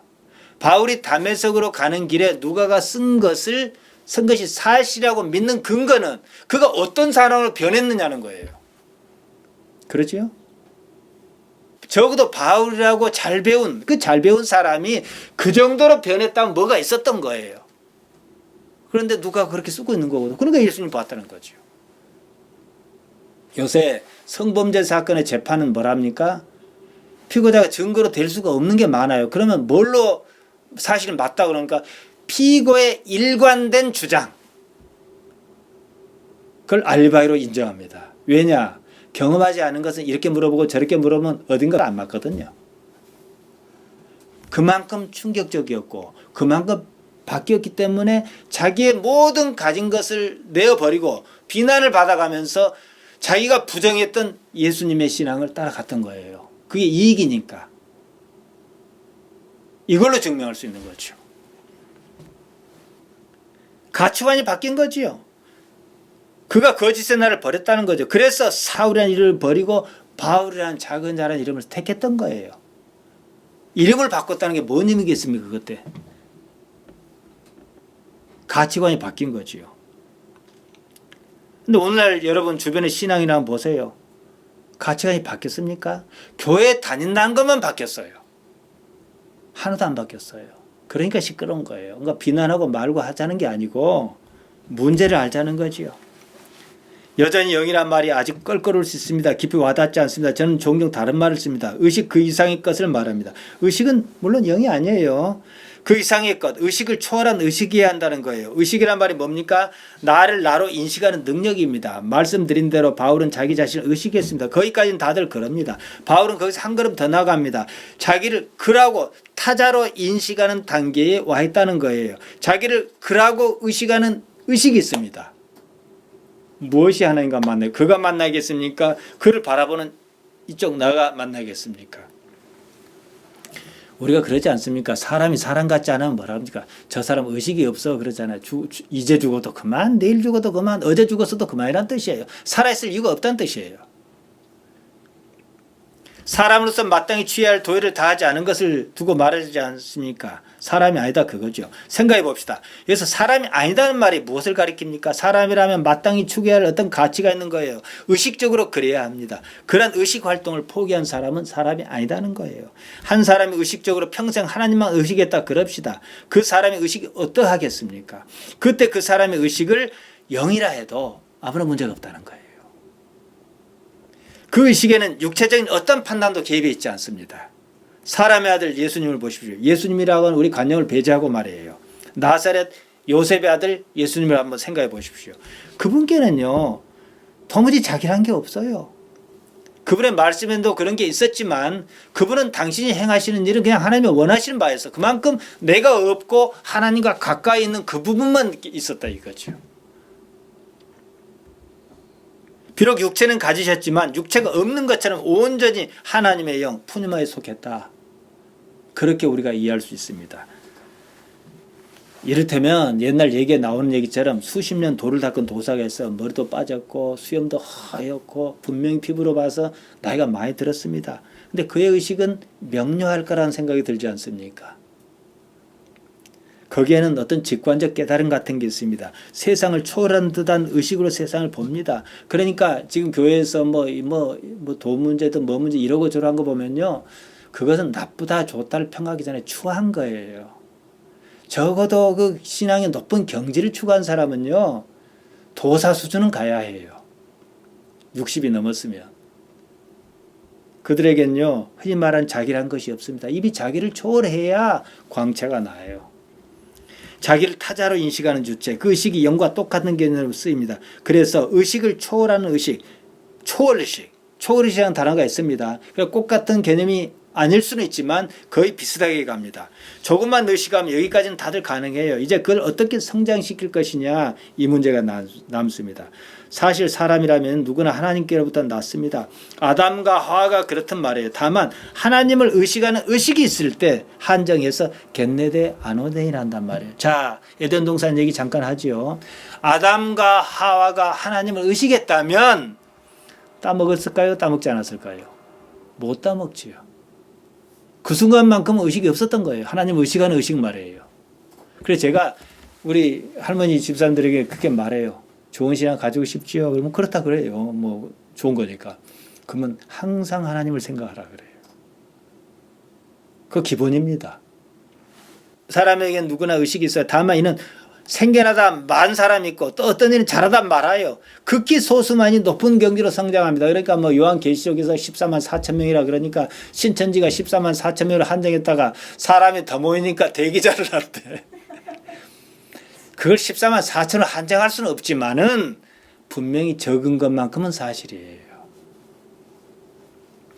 사람에게 영이 있단 말 맞아요. 하지만 영이 무엇인지 모르고 그 말을 쓴다는데 문제가 있다는 거예요. 모르면 쓰지 말아야 해요. 의식을 초월하는 의식을 한 번도 생각하지 않고서 말입니다. 사람이 다 같을 수는 없습니다. 성경은 그런 수준 차이를 상급이다 이렇게 구분합니다. 그 말이 관념을 하는데 문제가 있습니다. 그러면 더 이상은 없어요. 성숙이라는 과정이 필요하다고 생각하지 않습니다. 육신의 삶은 의식을 배양하고 자라게 하는 데입니다. 삶에서 하나님을 의식함으로 참다운 나를 발견하고 그 의식을 드높여 어떤 경지에 이르고자 합니다. 이때는 어떻게 해요? 이 경지에 이르면 또 나이도 들 만큼 들었을 테고 자녀들도 다 자립했을 테니까 내 책임이 없는 상태에 그러면 이제 뭐라고 얘기합니까? 진실로 나 언제 죽어도 괜찮다 그래요. 그러면 어떻게 죽음을 준비합니다. 삶의 환경입니다. 나의 의식을 발견하고 성장시키는 발판입니다. 목표점은 하나님입니다. 자, 이건 비유로 잠깐 말씀드릴게요. 오정현 목사가 사랑의 교회를 맡지 않았다 합시다. 삶의 환경이 지금과는 다를 겁니다. 그러면요, 다른 오정현으로 있을 수 있어요. 그 삶의 환경은 아주 건실하고 좋은 환경입니다. 자기가 어떻게 했든. 그러면 훌륭한 오정현 목사로 있을 거예요. 이 환경은 자기가 선택했던 선택이 아니라 나쁜 환경을 만들었어요. 그건 나쁜 오정현이 있는 거예요. 지금 만약에 오정현을 나쁘다라고 제가 말한다면은 너는 왜 그 환경을 뛰어넘지 못했느냐고 저는 묻고 싶다는 거예요. 그 좋은 환경 주셨는데. 예를 들면 일란성 쌍둥이가 있어요. 일란성 쌍둥이는 다 똑같습니다. 하나는 미국으로 입양, 하나는 프랑스로 입양. 환경이 달라요. 근데 일란성 쌍둥이는요, 유전 정보가 완전히 일치합니다. 엄마 아버지하고 똑같은 동시에 태어났으니까. 일란성도 아니니까. 근데 자, 여기서 주의하셔야 돼요. 일란성 쌍둥이로 태어나는 것은 부모가 의지가 개입했든 안 했든 차치하고 몸에서 난 거예요. 환경의 주인이 누구냐는 거예요. 나는 내가 미국으로 입양했어요. 쌍둥이 형제는 프랑스로 가 있어요. 그러면 나는 미국 입양을 당했는데 그 환경에서 그 환경을 어떻게 초월하고자 하는 의식이 있었느냐 없었느냐 이 문제라는 거가 우리 책임이에요. 내 안에는 이미 있었던 것을 어떻게 싹 틔울 것이냐. 문목사라고 하는 환경이 있어요. 그 환경을 나는 어떻게 뛰어넘고자 했느냐는 거예요. 단순히 시골교회, 섬교회, 목회자만의 자리를 지킨 것이 중요한 게 아니에요. 그걸 뛰어넘고자 해야 한다는 거예요. 그건 일반적으로 할 수 있는 거예요. 벌어먹고 살기 위해서라도 그 자리를 지켜야 먹을 것이 생기니까 이렇게 할 수도 있는 거잖아요.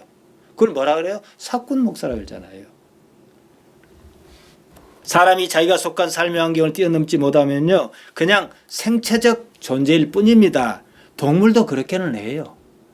생리적 알고리즘에 따라 그냥 살다가 죽고 마는 거예요. 그런 존재라면 영이 없다 그렇게 말해도 틀리지는 않다. 이거 입이 죽기로 그렇게 예정한 것이라 다를 게 없으니까요. 지금 사는 이 삶에서 우리가 하나님을 의식해요. 삶의 형편이 각기 다릅니다. 주어진 이 삶에서 하나님을 의식하는 그 의식을 어떻게 고양시킬 것이냐, 이 문제라는 거죠. 의식은 태어나 바로 생기지는 않아요. 아이를 키워보세요. 아이가 비로소 나라고 인지하는 순간 의식이 생겨납니다. 그러니까 아이가 응애하고 태어나요. 드물긴 하지만 문해로 태어난 아이라든가 이건 뭐 우리 영역이 아니긴 하지만 그걸 어쩔 수 없는 겁니다. 근데 아이가 태어나자마자 엄마 안 해요. 아이가 엄마를 어떻게 할까요? 그냥 본능적인 말이에요. 엄마가 가장 쉬워. 마음이 마마, 맘마 다 똑같아요. 마음이 마마 하니까 되게 좋아해, 저 사람이. 그러니까 계속 그렇게 부른 거예요. 이 사람은 엄마가 아니라 권력자입니다. 저 사람한테 잘 보여야 저지라도 한 번 더 얻어먹고 경우에 따라 좀 발달하면 어떻게 때를 쓰는 거지. 막 울고. 그럼 더 주니까. 환경이에요. 그럼 자, 아기가 의식이 있다 그럽시다. 생각에 저 여자를 어떻게 내가 이용해 먹지? 그러면 울면 젖이 더 나오고 간식이 나온 거야. 또 예배하러 갈 때 때를 더 쓰면 더 좋은 게 나오는 거야. 어떻게 하겠어요? 이걸 그대로 가면 괴물 되는 거예요. 가만 그러다 보니까 이거 아무나 내가 너무한 것 같아. 사람으로서 이럴 수는 없지. 그래도 저분이 나를 낳아주시면 좀 도와드려야지. 했다 그러고 나는 항상 선을 추구해야지. 그러다 보니까 하나님 어쩌고 한 거예요. 하나님 계신가? 했다 칩시다. 그럼 좋다. 나는 하나님 이해를 못해. 받아들일 수는 없지만은 그분이 있다고. 우리 엄마는 맨날 예배당 가고 그러니까 그분을 인정해야지. 일단 인정하고 내 의식을 개발해야지 하고 계속 가니까 맞는 거예요. 맞아요. 그러면 그 어떻게 하겠어요? 하나님을 야다는 쪽으로 자기 의식을 개발할 수밖에 없다는 얘기예요. 이게 영이라는 거죠. 이해하시겠어요? 저는 복을 잘 말하지 않습니다만은 진정한 복 마카리오스 에쉘은요, 하나님과 관계에서 오는 겁니다. 제가 여러분께 조금 긍정적인 말씀을 드리겠다는 것은요, 이 상태에 오면 하나님께서 죽이시기 하겠느냐 이 말이에요. 다른 길 주시겠지. 죽이시기 하겠냐. 또 해보자. 이건 우리가 할 수 있는 일이거든요. 그러다 보니까 감사한 거예요. 무엇이 부럽지 않은 거예요. 하나님께 나를 어떻게 이렇게 인도하셨는가. 대개는요, 여러 가지 일을 겪고 난 뒤에 아이고 하나님 감사합니다. 이 부족한 종을 어떻게 말씀 맡은 자로 삼아줄, 되게 이렇게 가거든요. 근데 그 길은 상당히 험합니다. 야곱으로 말하면 130년이 걸립니다. 저는 조금이라도 쉬운 길을 말씀드리고 조금이라도 하나님 안에서 행복하고 이 당차게 살자, 이런 의도로 말씀을 드린 거죠. 인공지능에 비교하면요, 타자 개념에 대해서는 좀 쉽게 이해할 수 있을 것입니다. 예를 들자면 어떤 사람은 의식을 인공지능이 이식할 수 있을 것이라고 말합니다. 저는 불가능하다고 봅니다. 의식은 불가능해요. 기억은 가능합니다. 기억과 의식은 다릅니다. 제가 기억을 여기 다 이식을 하고 사라졌어요. 그러면 제 안에는 이걸 나라일 겁니다. 그렇죠? 그러면 여기 무대 뒤에 숨어있는 나는 이걸 뭐라고 그라 그러잖아. 내가 이를 그라 하는 순간 나에게서 그것은 내가 아니에요. 의식은 이런 겁니다. 그럼 이건 어떻게 할까? 만약에 인공지능이 생체적인 메커니즘을 다 갖고 있다 했을 때 내가 이제 기억을 로드하고 난 죽어버렸어요. 하나님 품으로 가버렸습니다. 그렇다고 하면 어떨까? 이때부터 의식이 발생해요. 아까 아이를 얘기했어요. 자의식이 생겼단 말이죠. 그때부터 의식이 이제 이렇게 자라듯이 이 인공지능은 기억을 한꺼번에 갖고 있기 때문에 좀 빠르겠죠. 의식을 가졌다 해도 의식이 이렇게 가는 게 아니라 이의식 따로 이식 따로인 거예요. 그러니까 의식의 복제는 불가능합니다. 기억은 가능할 수 있어요. 다른 개체라는 거죠.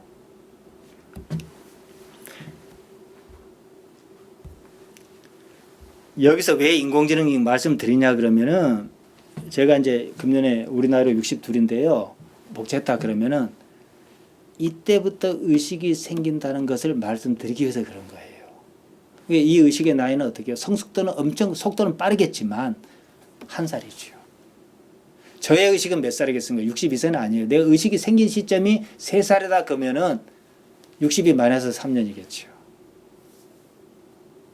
다시 말씀드리면 똑같은 어떤 일란성 쌍둥이도 무엇이 다르냐? 미국 간 일란성 쌍둥이와 프랑스 간 일란성 쌍둥이 뭐가 다릅니까? 좌표 값이 다릅니다. X, Y, Z, T축이 달라요. 그런 존재는 없습니다. 그러니까 다른 거예요. 그러면 다르다는 그 주체는 누구냐? 하나님이시죠. 환경의 주인은 하나님이시다 이거죠. 하나님께서 우리에게 뭘로 길들이시고 환경으로 길들이셔요. 자식이라는 환경, 남편이라는 환경, 직업이라는 환경, 친구라는 환경. 그 환경이 좋을 때도 있고 나쁠 때도 있어요. 주로 나쁜 쪽이 더 많지만.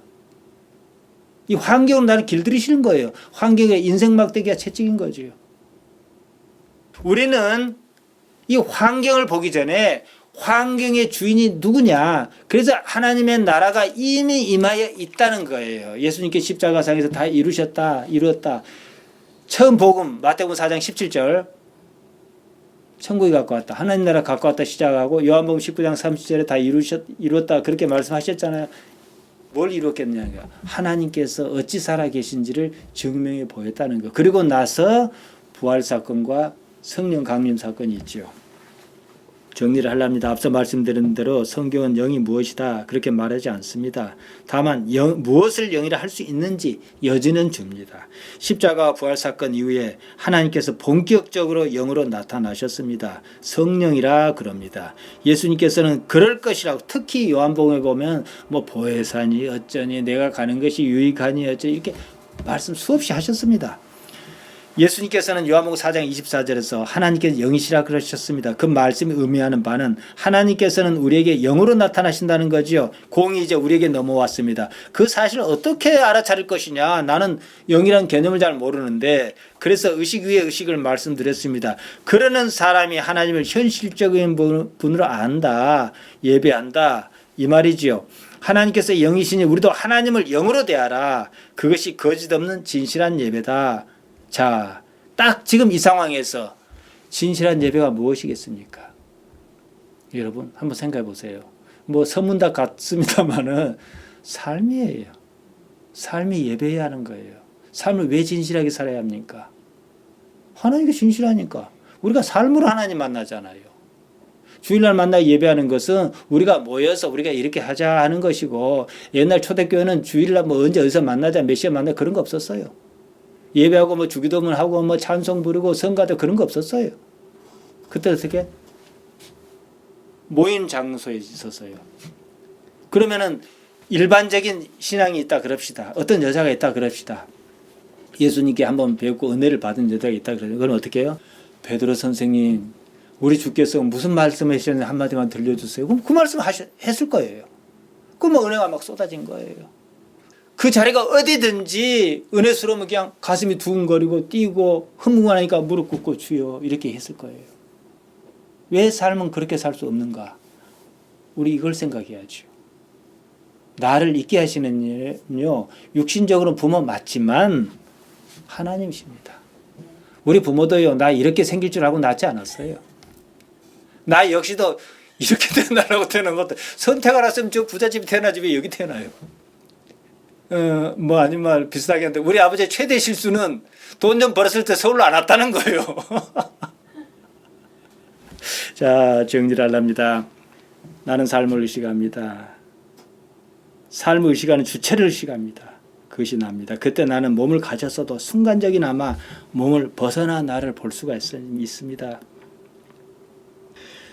몸이 아닌 그 몸을 벗어난 영의 상태의 그가 이제는 하나님을 알레데야데이 프로스키네인 사실로 예배한다. 사실이란 건 현실을 말하는 거거든요. 삶을 말하는 거거든요. 그래서 제가 자주 드리는 말씀이 있습니다. 삶을 지켜봐라. 한마디로 나는 뭐냐? 지켜보는 자입니다. 우리는 평생 나라는 사람이 무엇을 했는지 지켜봤습니다. 우리 부모는 나 다 못 지켜봐도 나는 지켜봤어요. 나는 네가 무슨 짓을 했는지 안다. 알아요. 지켜보는 주체로 있어야 한다는 거예요. 나라는 사람은 내가 아니에요. 지켜본 자가 납니다. 여기서 한 걸음 더 들어갑니다. 삶을 지켜보는 자기를 의식합니다. 그가 바로 나예요. 그러니까 의식 위에 의식, 의식을 뛰어넘는 어떤 초월의식, 그것이 나의 영이다 말할 수 있다는 겁니다. 여기까지 오면 우리는 인생에 대한 질문이 딱 하나가 남습니다. 예수님께서 6장 31절에서 말씀하셨듯 인생은 무엇을 먹을까, 무엇을 마실까, 무엇을 입을까 그 문제가 아니라는 거예요. 하여 나는 무엇을 원하는가 그것이 아닙니다. 나는 무엇을 원하기를 원하는가, 무엇을 원하는 나를 의식하고 있는가, 이 문제입니다. 내가 지금 무슨 기도를 하고 있지, 내가 무엇을 원하고 있지, 그 의식의 주체예요. 원하는 자가 아니에요. 이 땅에 태어나 누구든 잘 살려고 합니다. 자기 생각대로 잘 사는 사람이 얼마나 있을까요? 잘 살고자 하는 마음은 본능적인 겁니다. 잘 살고자 하는 노력은 긍정적인 행위입니다. 잘 살고자 하는 마음이 없었으면 이 세상 모든 종족은 멸종했을 거예요. 문제는 자기가 생각한 것처럼 잘 사는 사람이 그리 많지 않다는 것입니다. 잘 사는 사람은요, 단지 운이 좋아서 그런 겁니다. 저는 제가 운이란 말을 안 썼어요. 다 하나님께서는 그게 있으니까. 근데 지금은 씁니다. 왜냐? 그조차도 우리가 모르는 영역에서 하나님께서 어찌어찌 하셨을 부분이 있을 테니까 말이에요. 개발경제 시대에 반포를 시작해서 지금 강남을 개발했습니다. 아까 차를 잘못 들어가고 강남 한복판을 돌다가 30분 더 걸려서 왔습니다. 강을 건너고 안 건너고 차이가 많대요. 근데 옛날에는 강남 밑은 서울이 아니었어요. 이전에 강남은 농림업 받침에 드렸습니다. 서울 근교에 있어요. 서울 근교에서 뭐 합니까? 무 배추 심어다 서울에 내다 줘야 하는데요. 그러나 이제 어느 날 뭐 개발하고 뭐 그러니까 자기도 모르게 그냥 돈방석에 앉은 거예요. 수십 년 동안 땅값이 뻥튀기에 튀었습니다. 꿈조차 꿀 수 없는 일이었습니다. 무엇을 잘해서가 아니라 운이 좋았습니다. 실제 그 사람들 그렇게 얘기하더라고요. 세상이 미쳤다 그러더라고요. 사람이 그걸 계획했겠습니까? 생각했겠습니까? 삼성동에요. 봉은사란 절이 있어요. 신라왕 눌지왕 때 생긴 절입니다. 강 건너 멀찍이 수도산에 자리 잡았습니다. 지금 뭐 수도산에 있는지 없는지도 몰라요. 다 아파트고 건물이고 들어서요. 지금 그 땅은 도심 한복판 강남 금사랑입니다. 절이 뭐 땅 장사 하자는 데는 아니지만은 상황이 그렇게 변했다는 거예요. 물론 그때 서울과 지금 서울은 달랐습니다. 문명과 기술이 이처럼 발달하지 않은 시대에 서울의 영역은 언제나 한강 이북이었습니다. 세상은 잘 살고자 해서 잘 사는 것은 아닙니다. 잘 사는 원인이 생각과 달리 전혀 엉뚱한 데 있다는 것을 제가 말씀드리는 그건 하나님의 어떤 이유가 있고 소관이 있겠죠. 그러나 우리로서는 전혀 그걸 모르다 보니까 그냥 운이 좋겠거니, 하지만 그 운으로 다 끝난 건 아니다 이렇게 생각하시면 맞아요. 세상에서 내가 할 일은 없어요. 성공도 명예도 성취도 아닙니다. 그래 봐야 이 몸 죽으면 하나도 의미가 없습니다. 지금 이명박 전 대통령이 무엇하고 있습니까? 다들 그런다고 뻔히 알면서도 그 길로 갑니다. 몸이 그 길로 멸망의 길로 인도하는 대로 따라갑니다. 육에 속한 사람입니다. 우리는 그럴 수 없습니다. 삶은 아주 단순하고 명료합니다. 주어진 삶에 하나님께서 어떻게 나타나시는가를 지켜보며 그 삶에 충실할 뿐입니다. 나라고는 존재가 그 삶의 환경에 어떻게 반응하고 있는가를 지켜보는 주체로 있어야 한다는 거예요. 나는 나의 높은 차원의 의식으로 나의 삶을 지켜봅니다. 그때 나는 이미 하나님 곁에 가 있고 하나님과 함께 나라는 존재의 삶을 지켜봅니다. 내가 나를 벗어나 있어요. 하나님을 지금 어떻게 여기고 있어? 그러면요, 내가 그를 나라고 하는 그를 그라고 여긴 순간 나는 이미 하나님 편에 있는 거예요. 영이란 개념이 이겁니다. 하늘이 뭡니까? 우라노스. 천국은 바실레이아 톤 우라논입니다. 우리나라 말로 하늘나라지요. 하나님 없는 하늘나라는 의미가 없습니다. 마찬가지로 하늘에서 우라노스에서 내려다본다는 느낌은 자신이 하나님 곁에서 하나님 입장에서 마치 자기를 내려다보는 그런 느낌이 있습니다. 하나님과 관계가 껄끄럽지 않다면요, 충분히 그럽니다. 그러면 달리 보입니다. 대단들 하시네요. 저는 떠드는 사람이니까 버티지만은 마치겠습니다. 삶을 지켜보는 주체를 의식하면 나는 살아있는 거예요. 그때 의식은 그냥 의식이 아닙니다. 해맑은 의식이에요. 제가 대구에 사는 어떤 권사님이 오래전에, 그때는 이제 음성을 안 하고 PDF 파일로 원고를 나눈 적이 있었어요. 만나서 이런 얘기를 하더라고요. 제 설교를 깊이 읽고 듣다 보면은 하늘에서 내려다본 것 같아요. 그 느낌을 여러분은 감 잡을 것입니다. 제가 조금 전에 해맑은 의식이라고 말씀드렸습니다. 그걸 염두에 두고 마태복음 5장 8절을 말씀드릴 테니까 한번 생각해 보세요. 마음이 청결한 자는 복이 있나니 저희가 하나님을 볼 것이며, 본단 말 또 나오죠. 물론 이건 오픈타입니다. 그래도 같아요. 여기서 마음은 카르디아인데요. 이상근 주석에 의하면 감정과 생각의 좌소, 뭐 멋있는 표현입니다. 좋게 말해서요. 청결한 마음이란 바로 해맑은 의식 상태의 마음을 말하는 거예요. 의식이. 아까 영이라는 말을 뭐 마음이라는 뜻도 있다고 막 여러 가지로 표현했지 않습니까? 이 청결한 해맑은 의식의 상태, 그 의식으로 하나님만 만약에 바란다면 그것이 뭐겠습니까? 다 걷어냈습니다. 그것을 푸념하라 할 수 있다. 영이라 할 수 있다. 이것으로 세상을 사는 여러분 되시길 바랍니다. 기도하십시다.